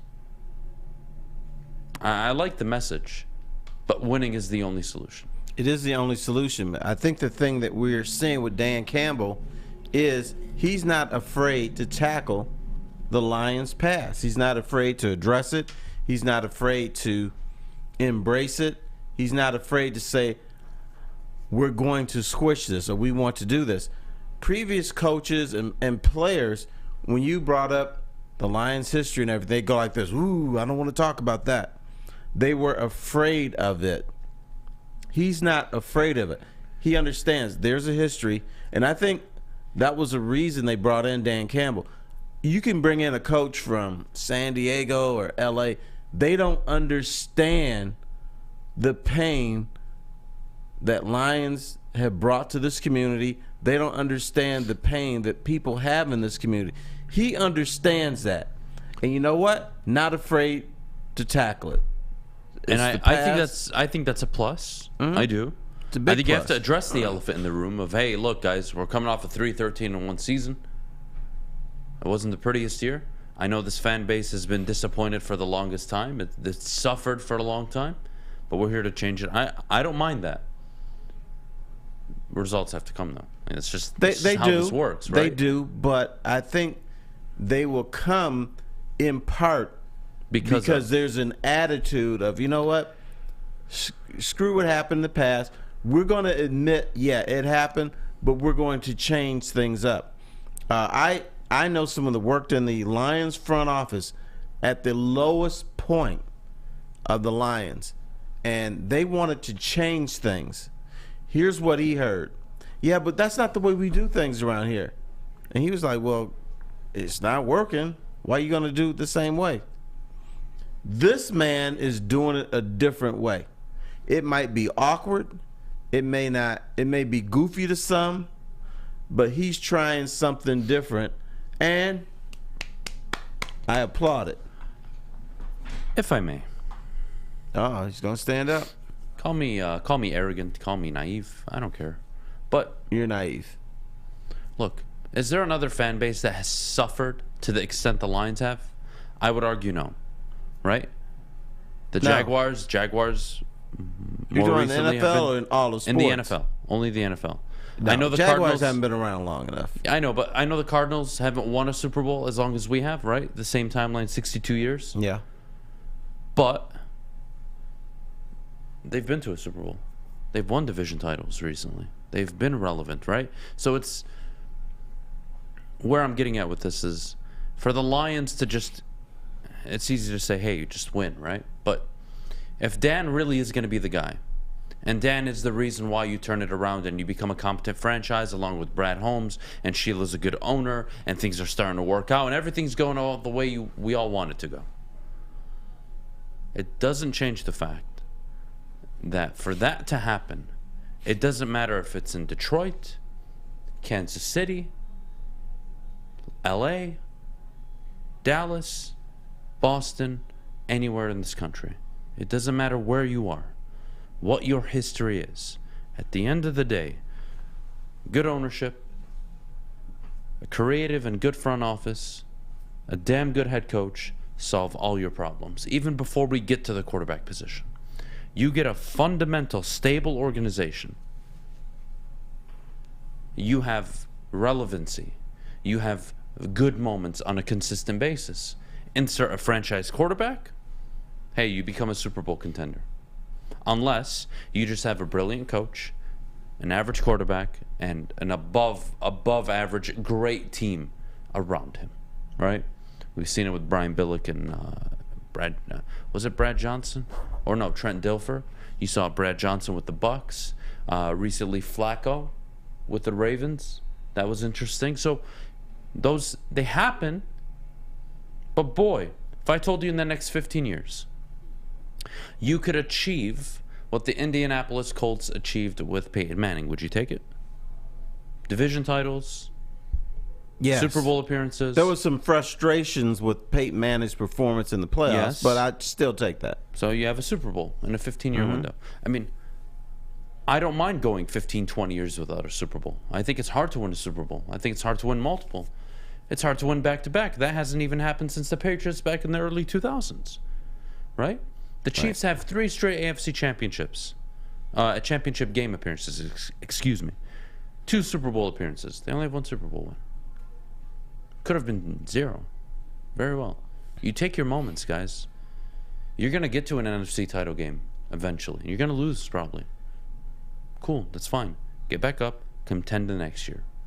Do what the Bills are doing. Keep winning your division. even the Packers, as much as I dog on the Packers, 3 straight 13-win seasons. They'd gone to 2 straight NFC title games before this year. Disappointment, yeah, at the end of the year, you're disappointed. Your quarterback's not playing to the level he should be playing at. But, you take that success. It's part of your history. It doesn't go away. We were the best team in the NFC this year. We were division winners. We won a playoff game. We got to the NFC Championship game. We barely lost in the NFC Championship game. Or dare I say, you got to the Super Bowl. Like, this can all be fixed if you just put the right people in charge. That is true. This is why I'm excited about this regime. This is the first time in Lions history under the Fords, and this goes back 60 years, that the coach or GM wasn't hired because of friendship, wasn't hired because I like him, wasn't hired because he's a good guy. For the first time in history, in 60 years, think about it, 60 freaking years, dude, the Lions finally said, here's what we're going to do. We're going to do a nationwide search. We're going to put a committee together to determine who we think are the best coach, who we think is the best GM, regardless of relationships or anything. They never did that before. Never. So this is the first time they did it. And so, I'm not saying it's going to work out, but it's got a better chance of working out than what they've been doing before. You've hired drinking buddies. You've hired the friend of the drinking buddy. You've hired a GM because you thought he was a good guy. Now, they put a committee together and said, these are the 2 guys we think are best for our franchise. Let's let it roll. Never happened. Adam, think about that. Never happened before in 60 years. Ever. That, to me, is criminal. And that's why I always question these fans who are like, I believe in the Lions. I believe in the Lions. Why? The Lions were the epitome of the good old boys network. We're just going to hire who we like. That's not hiring who you think is qualified to lead this franchise. But now they finally did that. And you know what? Dan Campbell might be rough around the edges. He might be somewhat of a clown. But I have more faith in him because they had a committee of people who decided, you know what? This guy can lead this franchise to the next level. You got a better shot at achieving that if that's your motivation, if that is the basis or the ground floor basis of your thoughts. Interesting. Terry, Hard Knocks coming up soon. Mm-hmm. Idea of a watch party, maybe? For I think Woodward Sports should have a watch party. A watch. So it's released, put a side-by-side screen. Everybody watches alongside with us. Interesting. I think we should go to a bar, get our fans out there, and watch it. Because Hard Knocks, I enjoy it every year. Now I'm really going to enjoy it because the Lions are involved. I dig it. So I think this should be, we should get the old guard here to say, hey, let's look into a watch party. All right, we're going to make it happen. Either have it at a bar or at your mansion. Well, you know what? Speaking of my house, I think I'm going to invite the whole network for a barbecue, either next weekend or the weekend after, right before football season. Just like season. the trophy, it ain't going to happen. Holy smokes. I mean, he said this 2 months ago. He said, I'm going to invite you this weekend for a barbecue. He didn't say when. He said this summer. And summer's not done yet. 2 months ago, he said this weekend. It's July 28th. I did not say this weekend. I said this summer. No. Like 2 months ago, you said this weekend. I think he said this summer. I said this summer. I'm like very, very confident in that. Nope. All right, well, mute your mic and shut the fuck up for the rest of the show. I am not an Adham guy, and I think he said this summer. Yeah, Fish, shut the hell up. You're not going to get invited. When we get back, Barry Sanders retired on this day. Yes. Not too long. Actually, pretty long. I got some Barry stories for you. Yeah, I can't wait. I can't wait for this one. When we get back, we have some Barry Sanders stories. But Before we go, Maddie, our good friends over at the Sports Marketing Agency. Yes, the Sports Marketing Agency helps spread awareness on mental health and substance abuse. Their new podcast, This is the F Word, helps spread awareness of fentanyl and other addictions. Go to thesportsma.com if you are struggling or know someone who is, and let them know that Woodward Sports sent you. Hi, my diamonds. It's Crystal with an X. You want to get hot and perfect like me? Here's my super easy routine. Drink at least a gallon of water before you wake up. Attach a weight to everything in your house. Hello? Sell your car and just sprint everywhere. Scream when you exhale. Don't follow Crystal with an X. Do your own thing at Planet Fitness with tons of equipment and free fitness training in our clean and spacious clubs. Join now for just $10 a month and cancel anytime. Detroit's downtown summer playground is back. Open all summer long, the Monroe Street Midway. Enjoy roller skating, free Wi-Fi, food trucks, art installations, and so much more. Don't forget to take advantage of the basketball court, putt-putt, and, of course, family programming all summer long. All art installations are done by Detroit artists, and it's a fun, safe event from people 1 to 100. Go to deckedoutdetroit.com. Make sure you're listening to Woodward Sports all day long. Start your morning with the Morning Woodward Show. Spend middays with Big D Energy. Watch and listen your drive home with the Bottom Line. And don't forget about Woodward Bets Daily. All live, all right here on the Woodward Sports Network. Make sure you download the Woodward Sports app in the App Store and the Google Play Store today. Take Woodward Sports with you wherever you go and listen live on your phone or mobile device.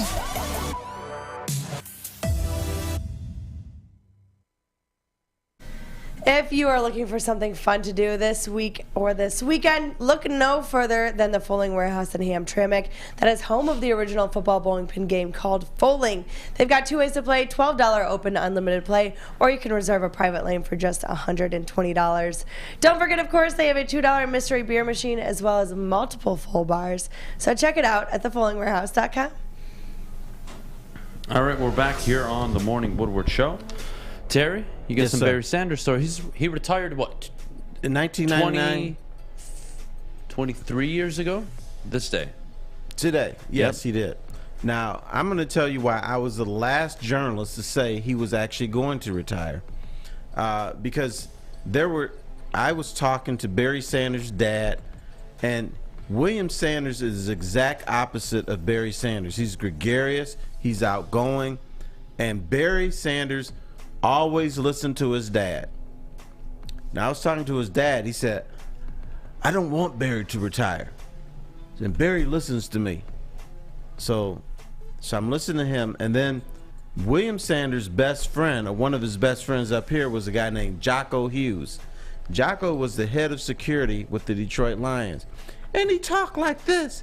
He was a former lineman, weighed over 300 pounds, and he talked like this. And he said, man, I'm telling you, Barry ain't retiring because his daddy don't want him to retire, so he ain't retiring.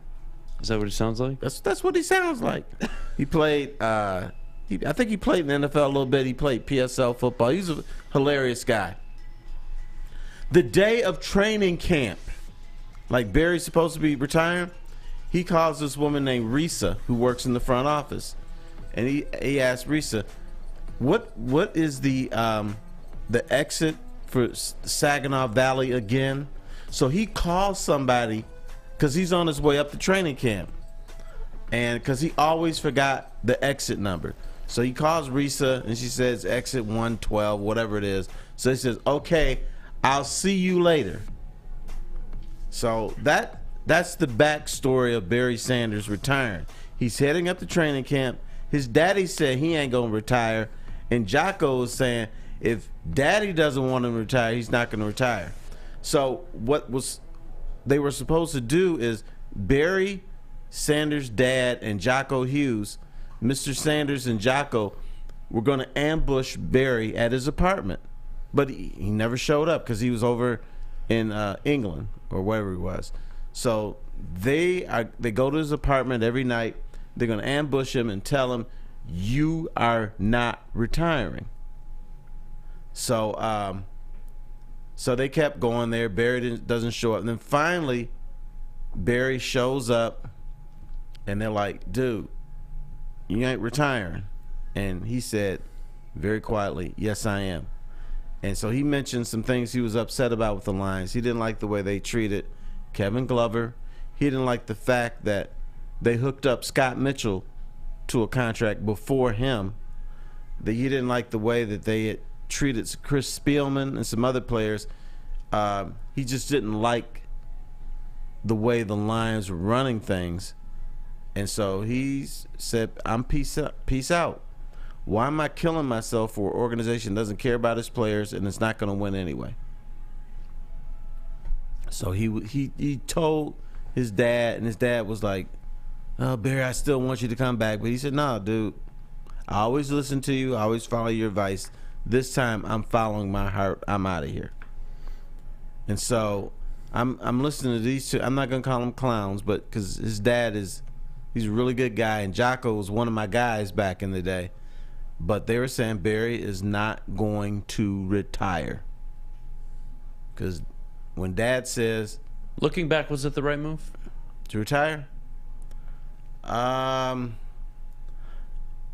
That's a tough one. I'm gonna, if your heart's not in it, then you shouldn't play. You can't play in the National Football League half-assing it because you'll get injured and you'll probably kill yourself. But a lot of this I put on Barry Sanders.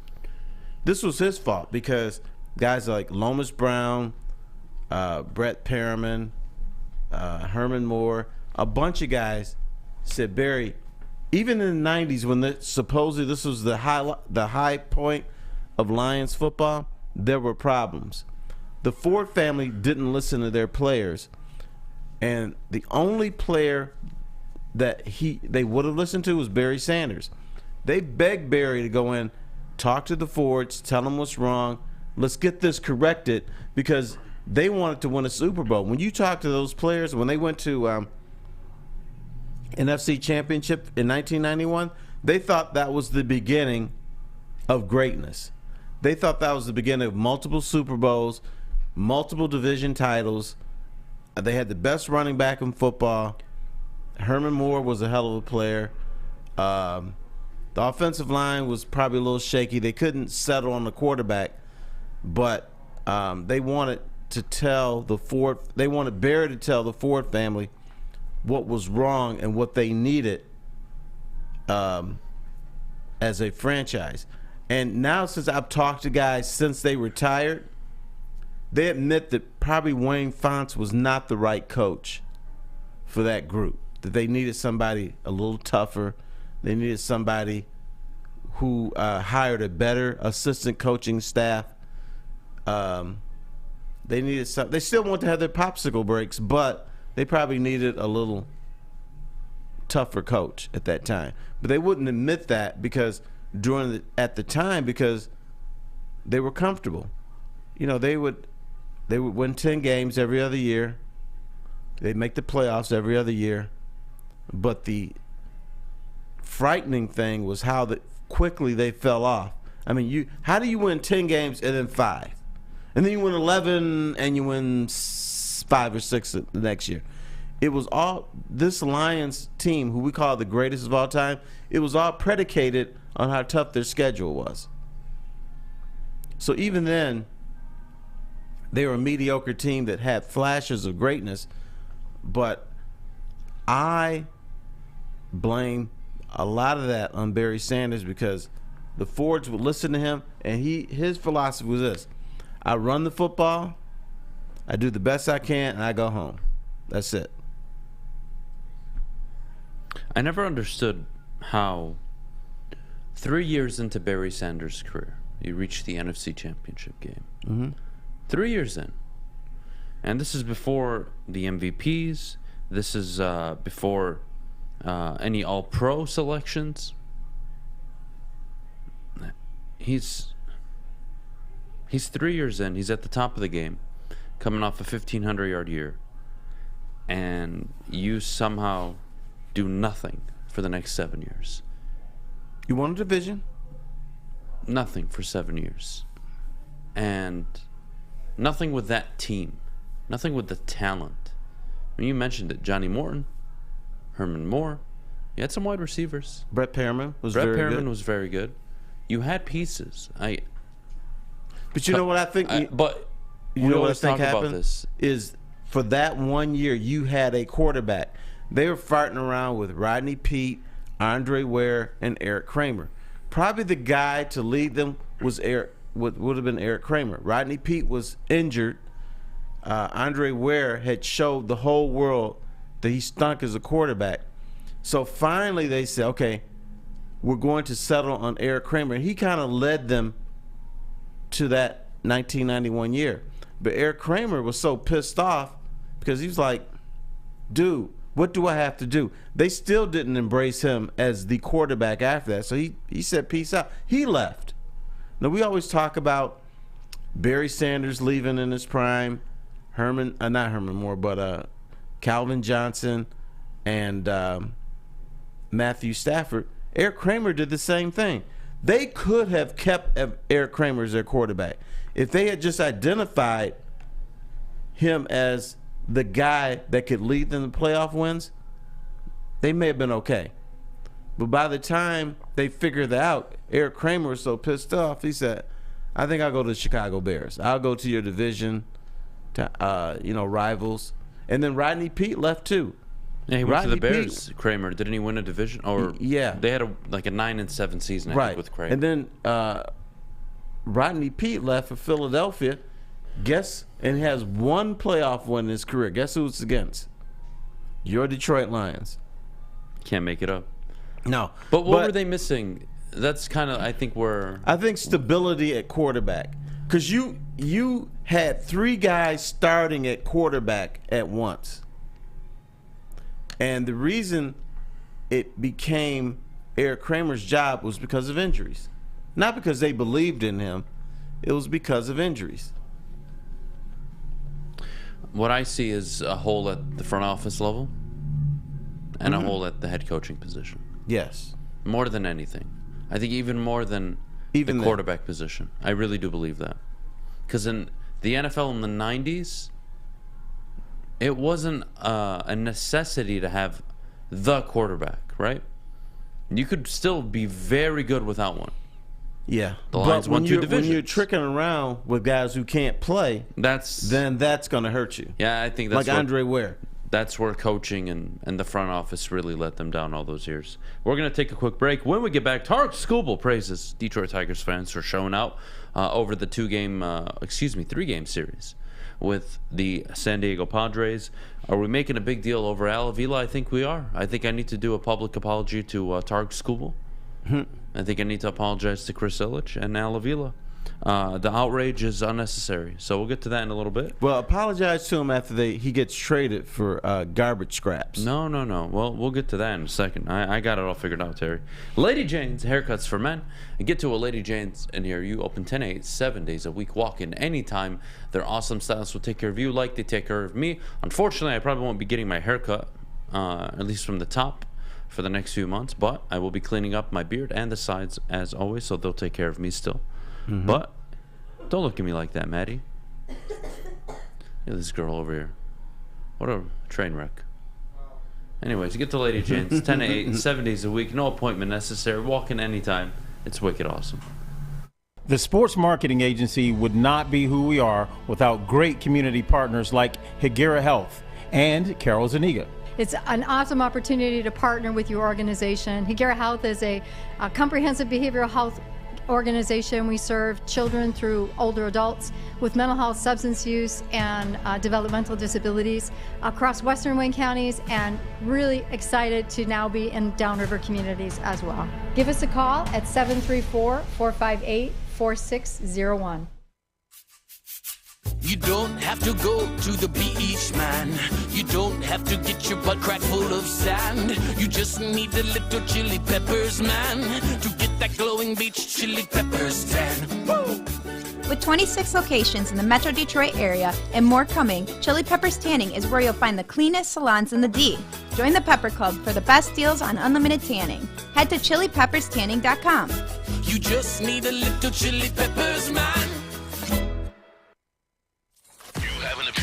sure it's seen and heard. Corner, jumper, tweet us, hop on the YouTube chat, slide in the DMS at Woodward Sports on all social media.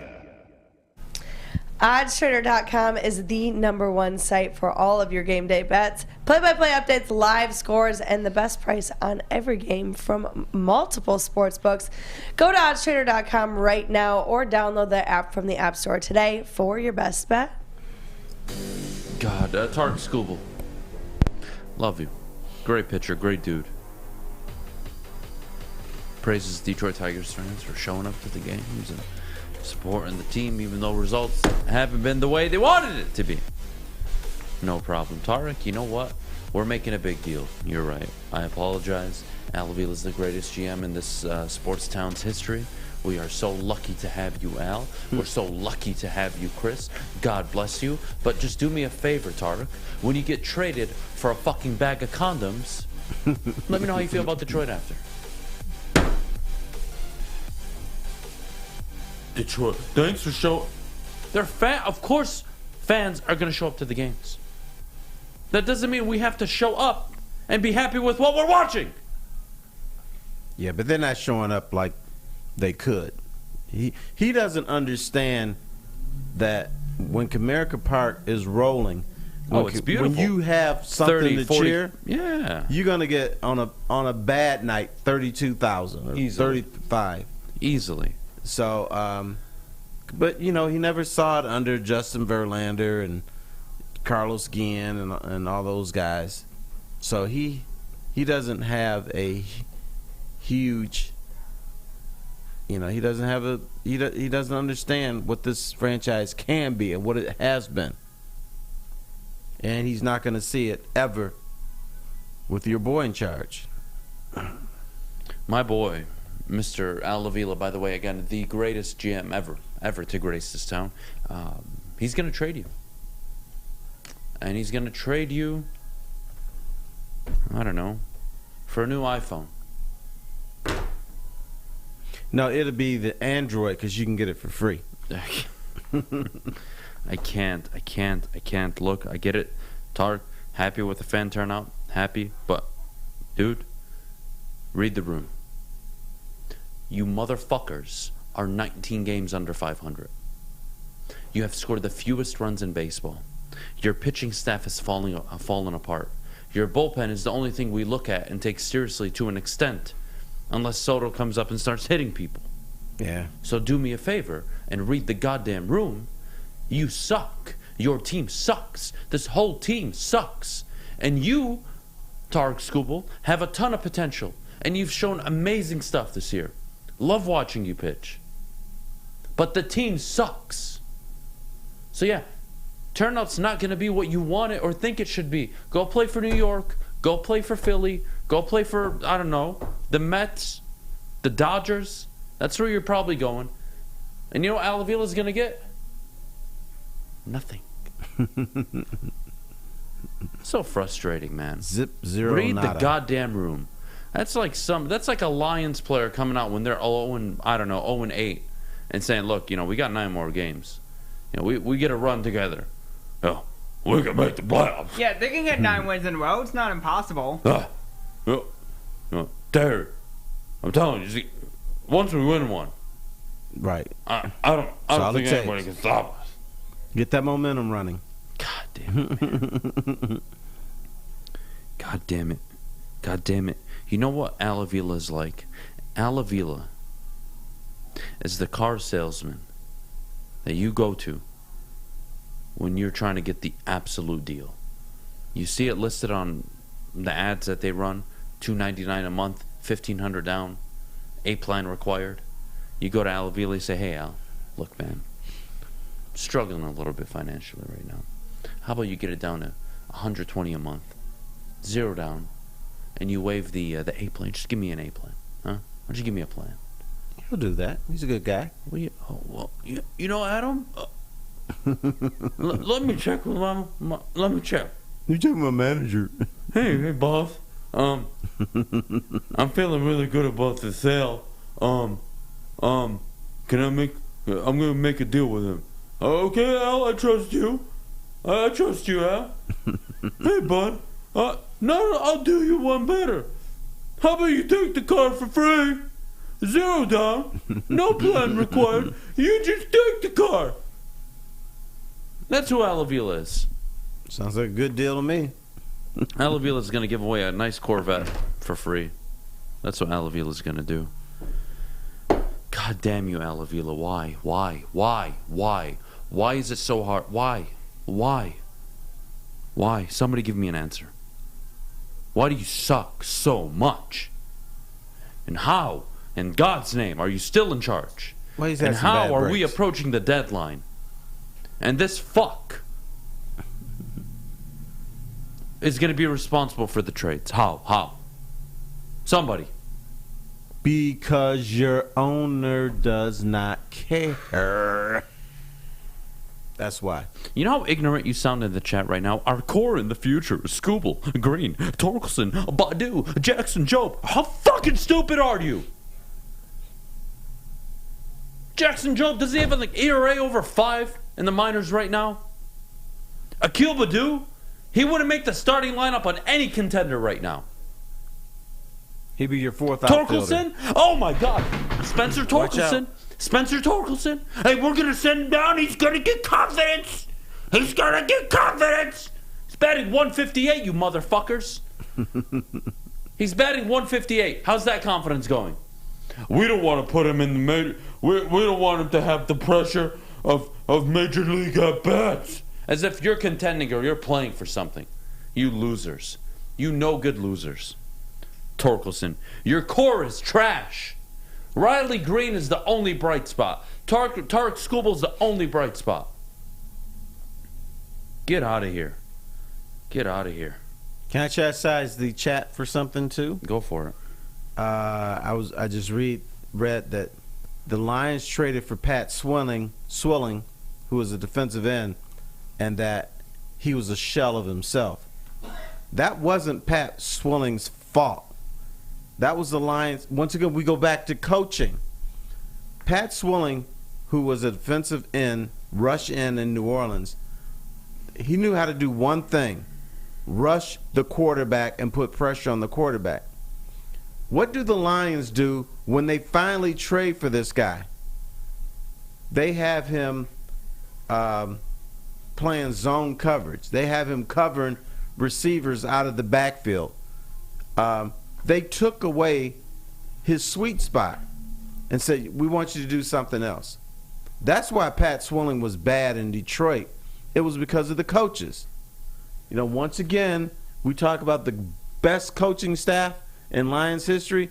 They screwed up big time on that one. That's so just aggravating. 0 player development. You have developed how many players since '84? Can you name? Give me 5. I would be impressed.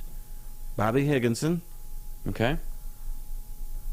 Let me see who else. Can't say Miggy because he came through Florida. Can't say Scherzer. Verlander. That's 2. Yeah, all the other came here via trade or like Carlos Guillen and guys like that. They weren't here. Rick Porcello, maybe? I'll give you that. Rick Porcello. Huh?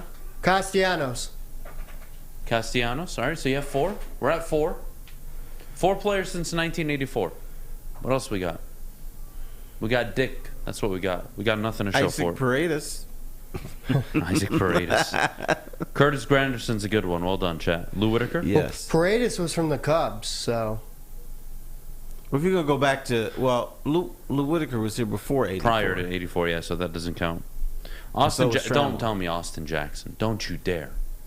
Don't you dare tell me Austin Jackson. He doesn't count. He does not count. Stop it. Austin Jackson. You should be ashamed of yourselves. We're going to go to break. When we get back, talk about whatever the hell I want. Red Pop. But he only lasted a month. We'll be right back. Just give us a few minutes. We'll be back with some more talk. Probably We'll continue the Tigers talk for a little bit, then I want to transition into something probably better to talk about, which is the Detroit Lions. So we'll be back in just a bit. Hey, this is Mr. Kearney, Chief Academic Officer at Academy Warren.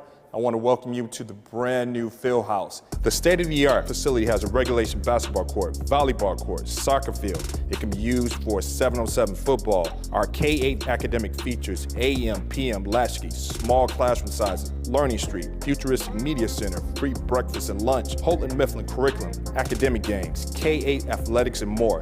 Enroll today at academywarren.net.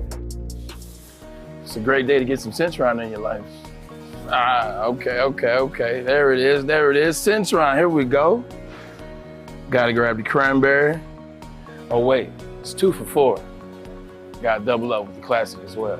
Centron World, baby. Centron, available at select Kroger's, and if you wanna know how, go to @CentronWorld.com. You get dope like me. You know what? Why wait?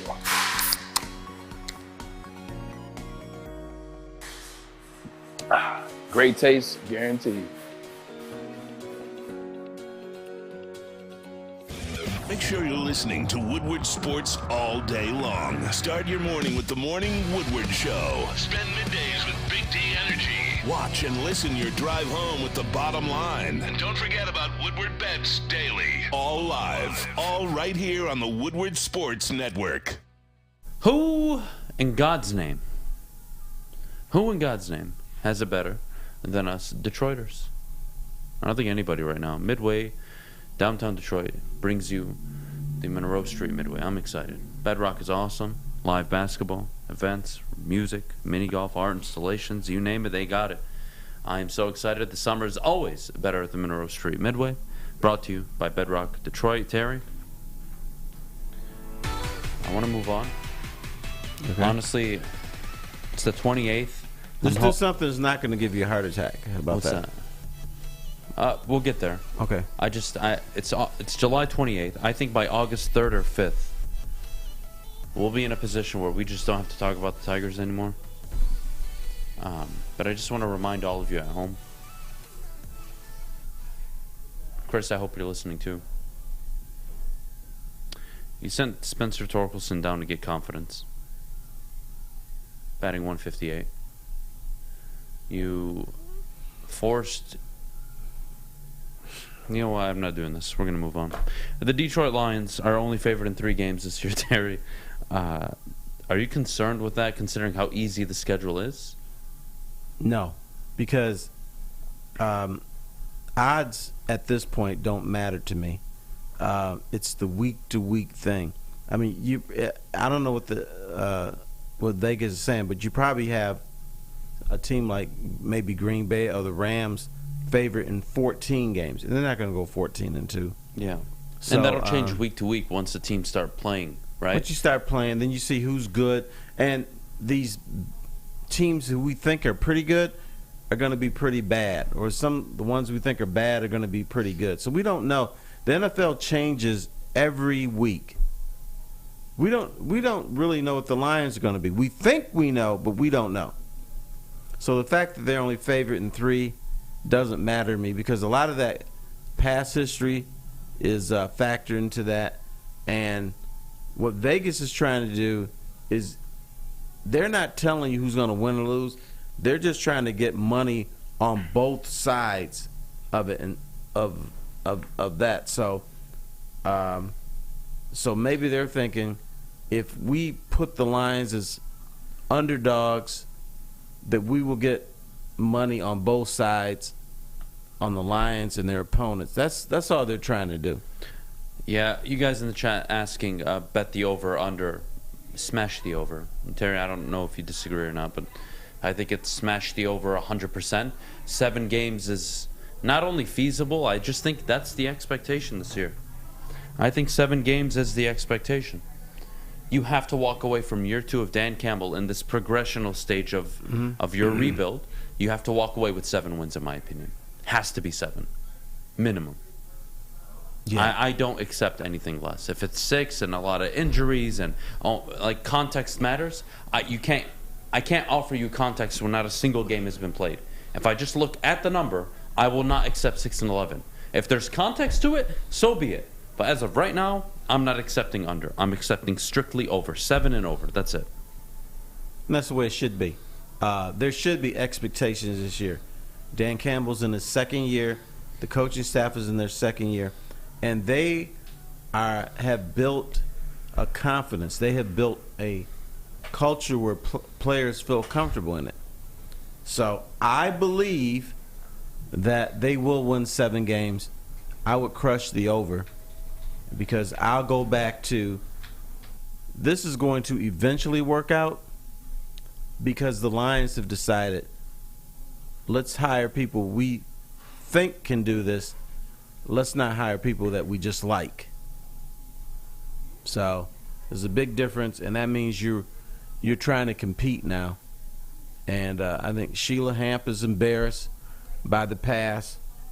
Dan Campbell understands the underachieving, and a lot of the coaching staff are former players, high motivated guys.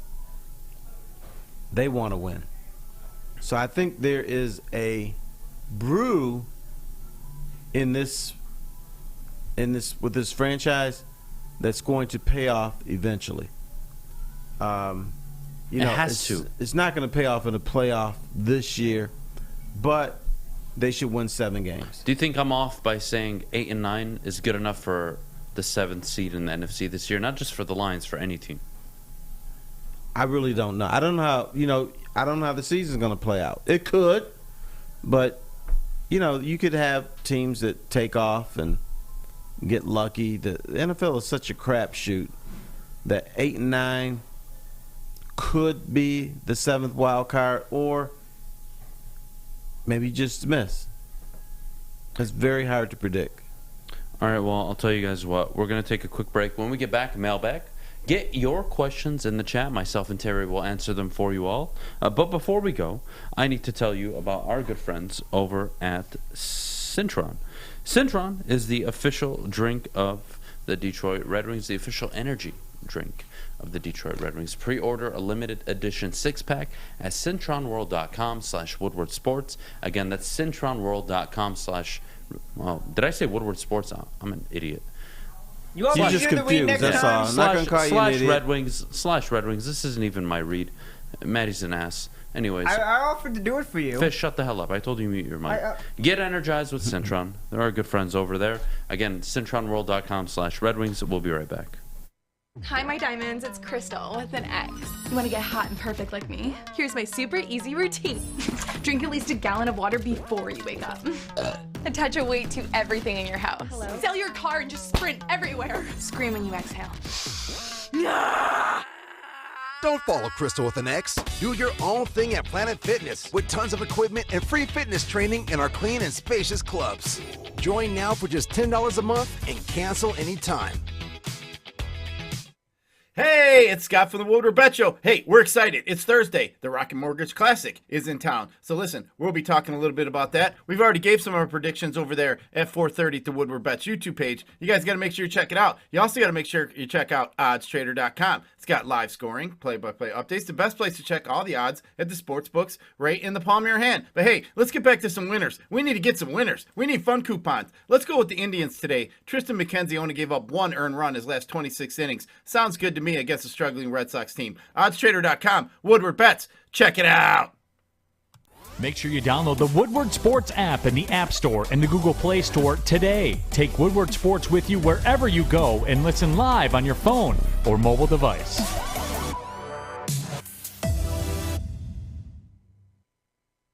Right, we're back here on the Morning Woodward Show. Mailbag time. We'll start with I like this. This is a very good question. Adam, and this is from Owen. Not you, Owen, but another Owen in the chat. When do you think Jameson Williams will come back, and where would you draft him? Jameson Williams, to me, is a 11th, 12th round draft pick.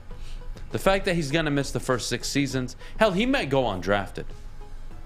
It's going to take a Lions fan to take him before Sky Moore, take him before Drake London, take him before Garrett Wilson. Good luck. I don't see that happening. So I think he's going to fall significantly in your fantasy football leagues. I think he shows up week 5, week 6, probably after the bye week, actually. He'll miss the first 5 games of the year, and then he'll come back for Dallas on the road. In a dome, I think that'll be his return. Probably Dallas. Hopefully sooner than later. All right, question from, let's see, Philippines On Demand, Terry and Adam. Do you think Al Avila will get canned after the season, and do you think Hinch is unhappy in Detroit? Do I think Al Avila will be canned after the season? No. If you were running a good organization, you would have made the move prior to free agency, prior to the draft, and you would not have come out and said, I'm very pleased with the progress of the team. Once Chris Ilitch said that, to me that was a death nail for Tiger fans, and that was a lifeline for Al Avila to come back next season. Now, will he be here for trade deadline in 2023? Don't know that. But I think he'll be back next season. And do I think A.J. Hinch is happy here? No. I would agree, Can't Terry. be. I would agree. Nick Burke asks, after USC and UCLA, who do you think the next teams should be added to make the SEC worried? I think Miami and FSU would be huge. Also wouldn't mind Cincinnati just to F with Ohio State. Nick, I would say I'm not sure on Cincinnati because they just committed to the Big 12. So I'm not sure how that works. Mm-hmm. FSU and Miami are going to go to the SEC. That's going to happen, along with Clemson. Now, is the question, what teams could the Big Ten add that would mess with the SEC? Yes. Because that answer is different than the 2 teams that I would want to be in there. Yeah, I think they go for Oregon. I think they should go for Washington. I think they go for Oklahoma State. And I think the ACC just basically merges with the SEC. To make the SEC worried, I don't think there's any other move. You already made it. Maybe Oregon. Oregon's the one. Outside of Oregon, you're not pulling any other college that's going to make the SEC scared of you at all. I think USC was the only one. If you get someone from their backyard, if you snag Clemson and Florida State, I think that would worry the SEC. I don't think that's gonna happen or if that's possible, but if the goal is to just dick with the SEC, that might be the best. Or Miami, Florida State, or Clemson.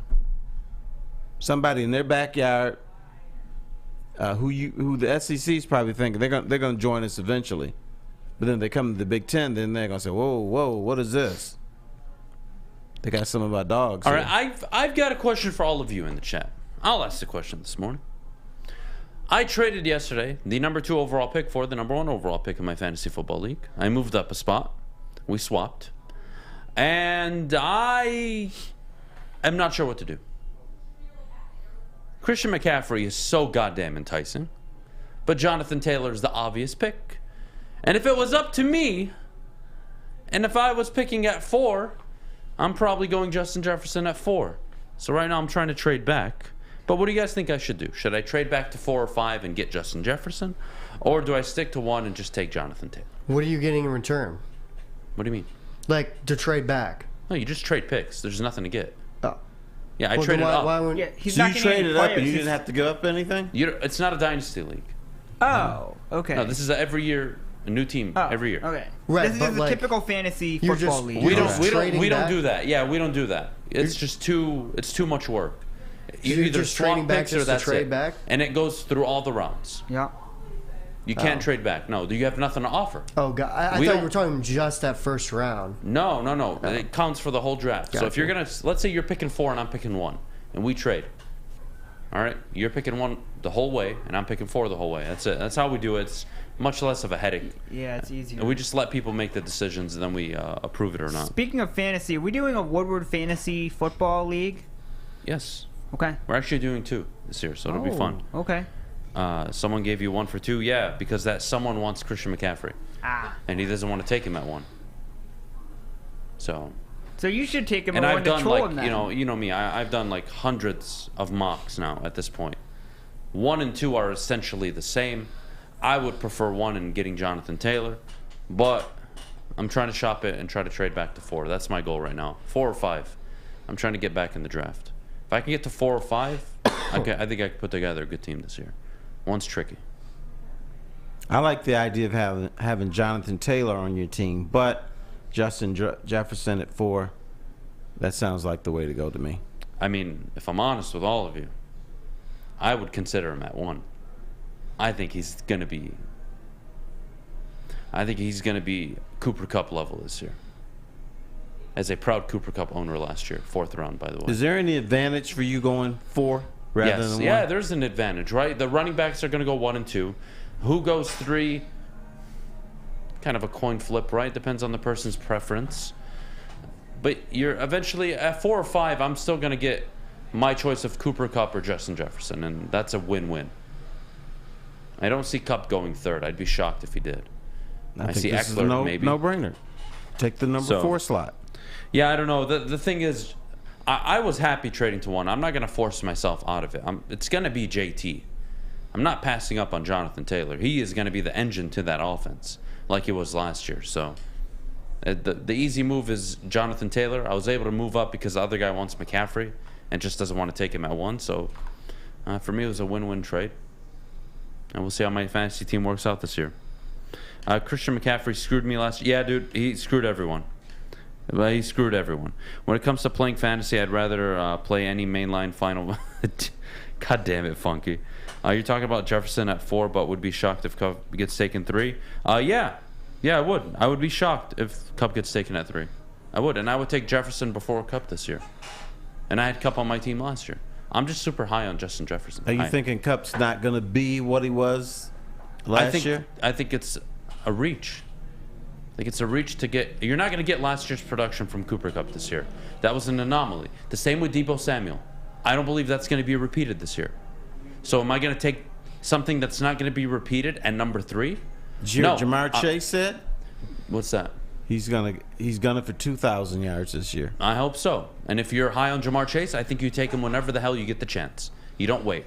I'm not a fan of taking the consensus. Oh, well, you know what? It's going to be McCaffrey and JT. No, like if you have a feeling or you have something that's pointing you in the direction of this player is going to have a breakout year, it's all about value picking. It's not about where you pick. What value are you getting at the pick? At number 1, I get full value selecting JT. I just do. If I'm picking at 4, I think I'm getting a steal in Justin Jefferson. Because at 2, I was already considering Justin Jefferson. Because I'm not touching Christian McCaffrey. It's tough. He's injured all the time. But the problem is if McCaffrey plays the whole year, he's the best player in the league. He wins you the league basically by himself. He could, but that's a tough gamble. That's a big gamble. It's a big gamble. I'm surprised Adham isn't in the Dynasty League. Yeah, I want to be in a Dynasty League. Yeah, you seem really like the guy that would. I would love to be in a Dynasty League. It's just with my friends, it's a high stakes league. Why don't you hook up with Stick's Dynasty League? I'm sure he'll let you in. No. He doesn't like Stick. He doesn't want to. Yeah, no. Not gonna happen. Watch out for Barkley, Zach. I like that. I'm big on Saquon this year. I hope he falls to me in the 2nd round. I would love to snatch him up in the 2nd round. Would be awesome. I think Saquon and McCaffrey are the 2 you're looking at. Like, we might be looking back and saying, how'd they not go 1, 2, 1, and 3? That might be a conversation. Well, that's it for today. Appreciate all of you as always. Owen, thank you so much. Terry, you're the man. Pleasure. Always fish. You can go to hell. Thank you. Have a great rest of your day. Congratulations again to the Ratz. 9 games in a row.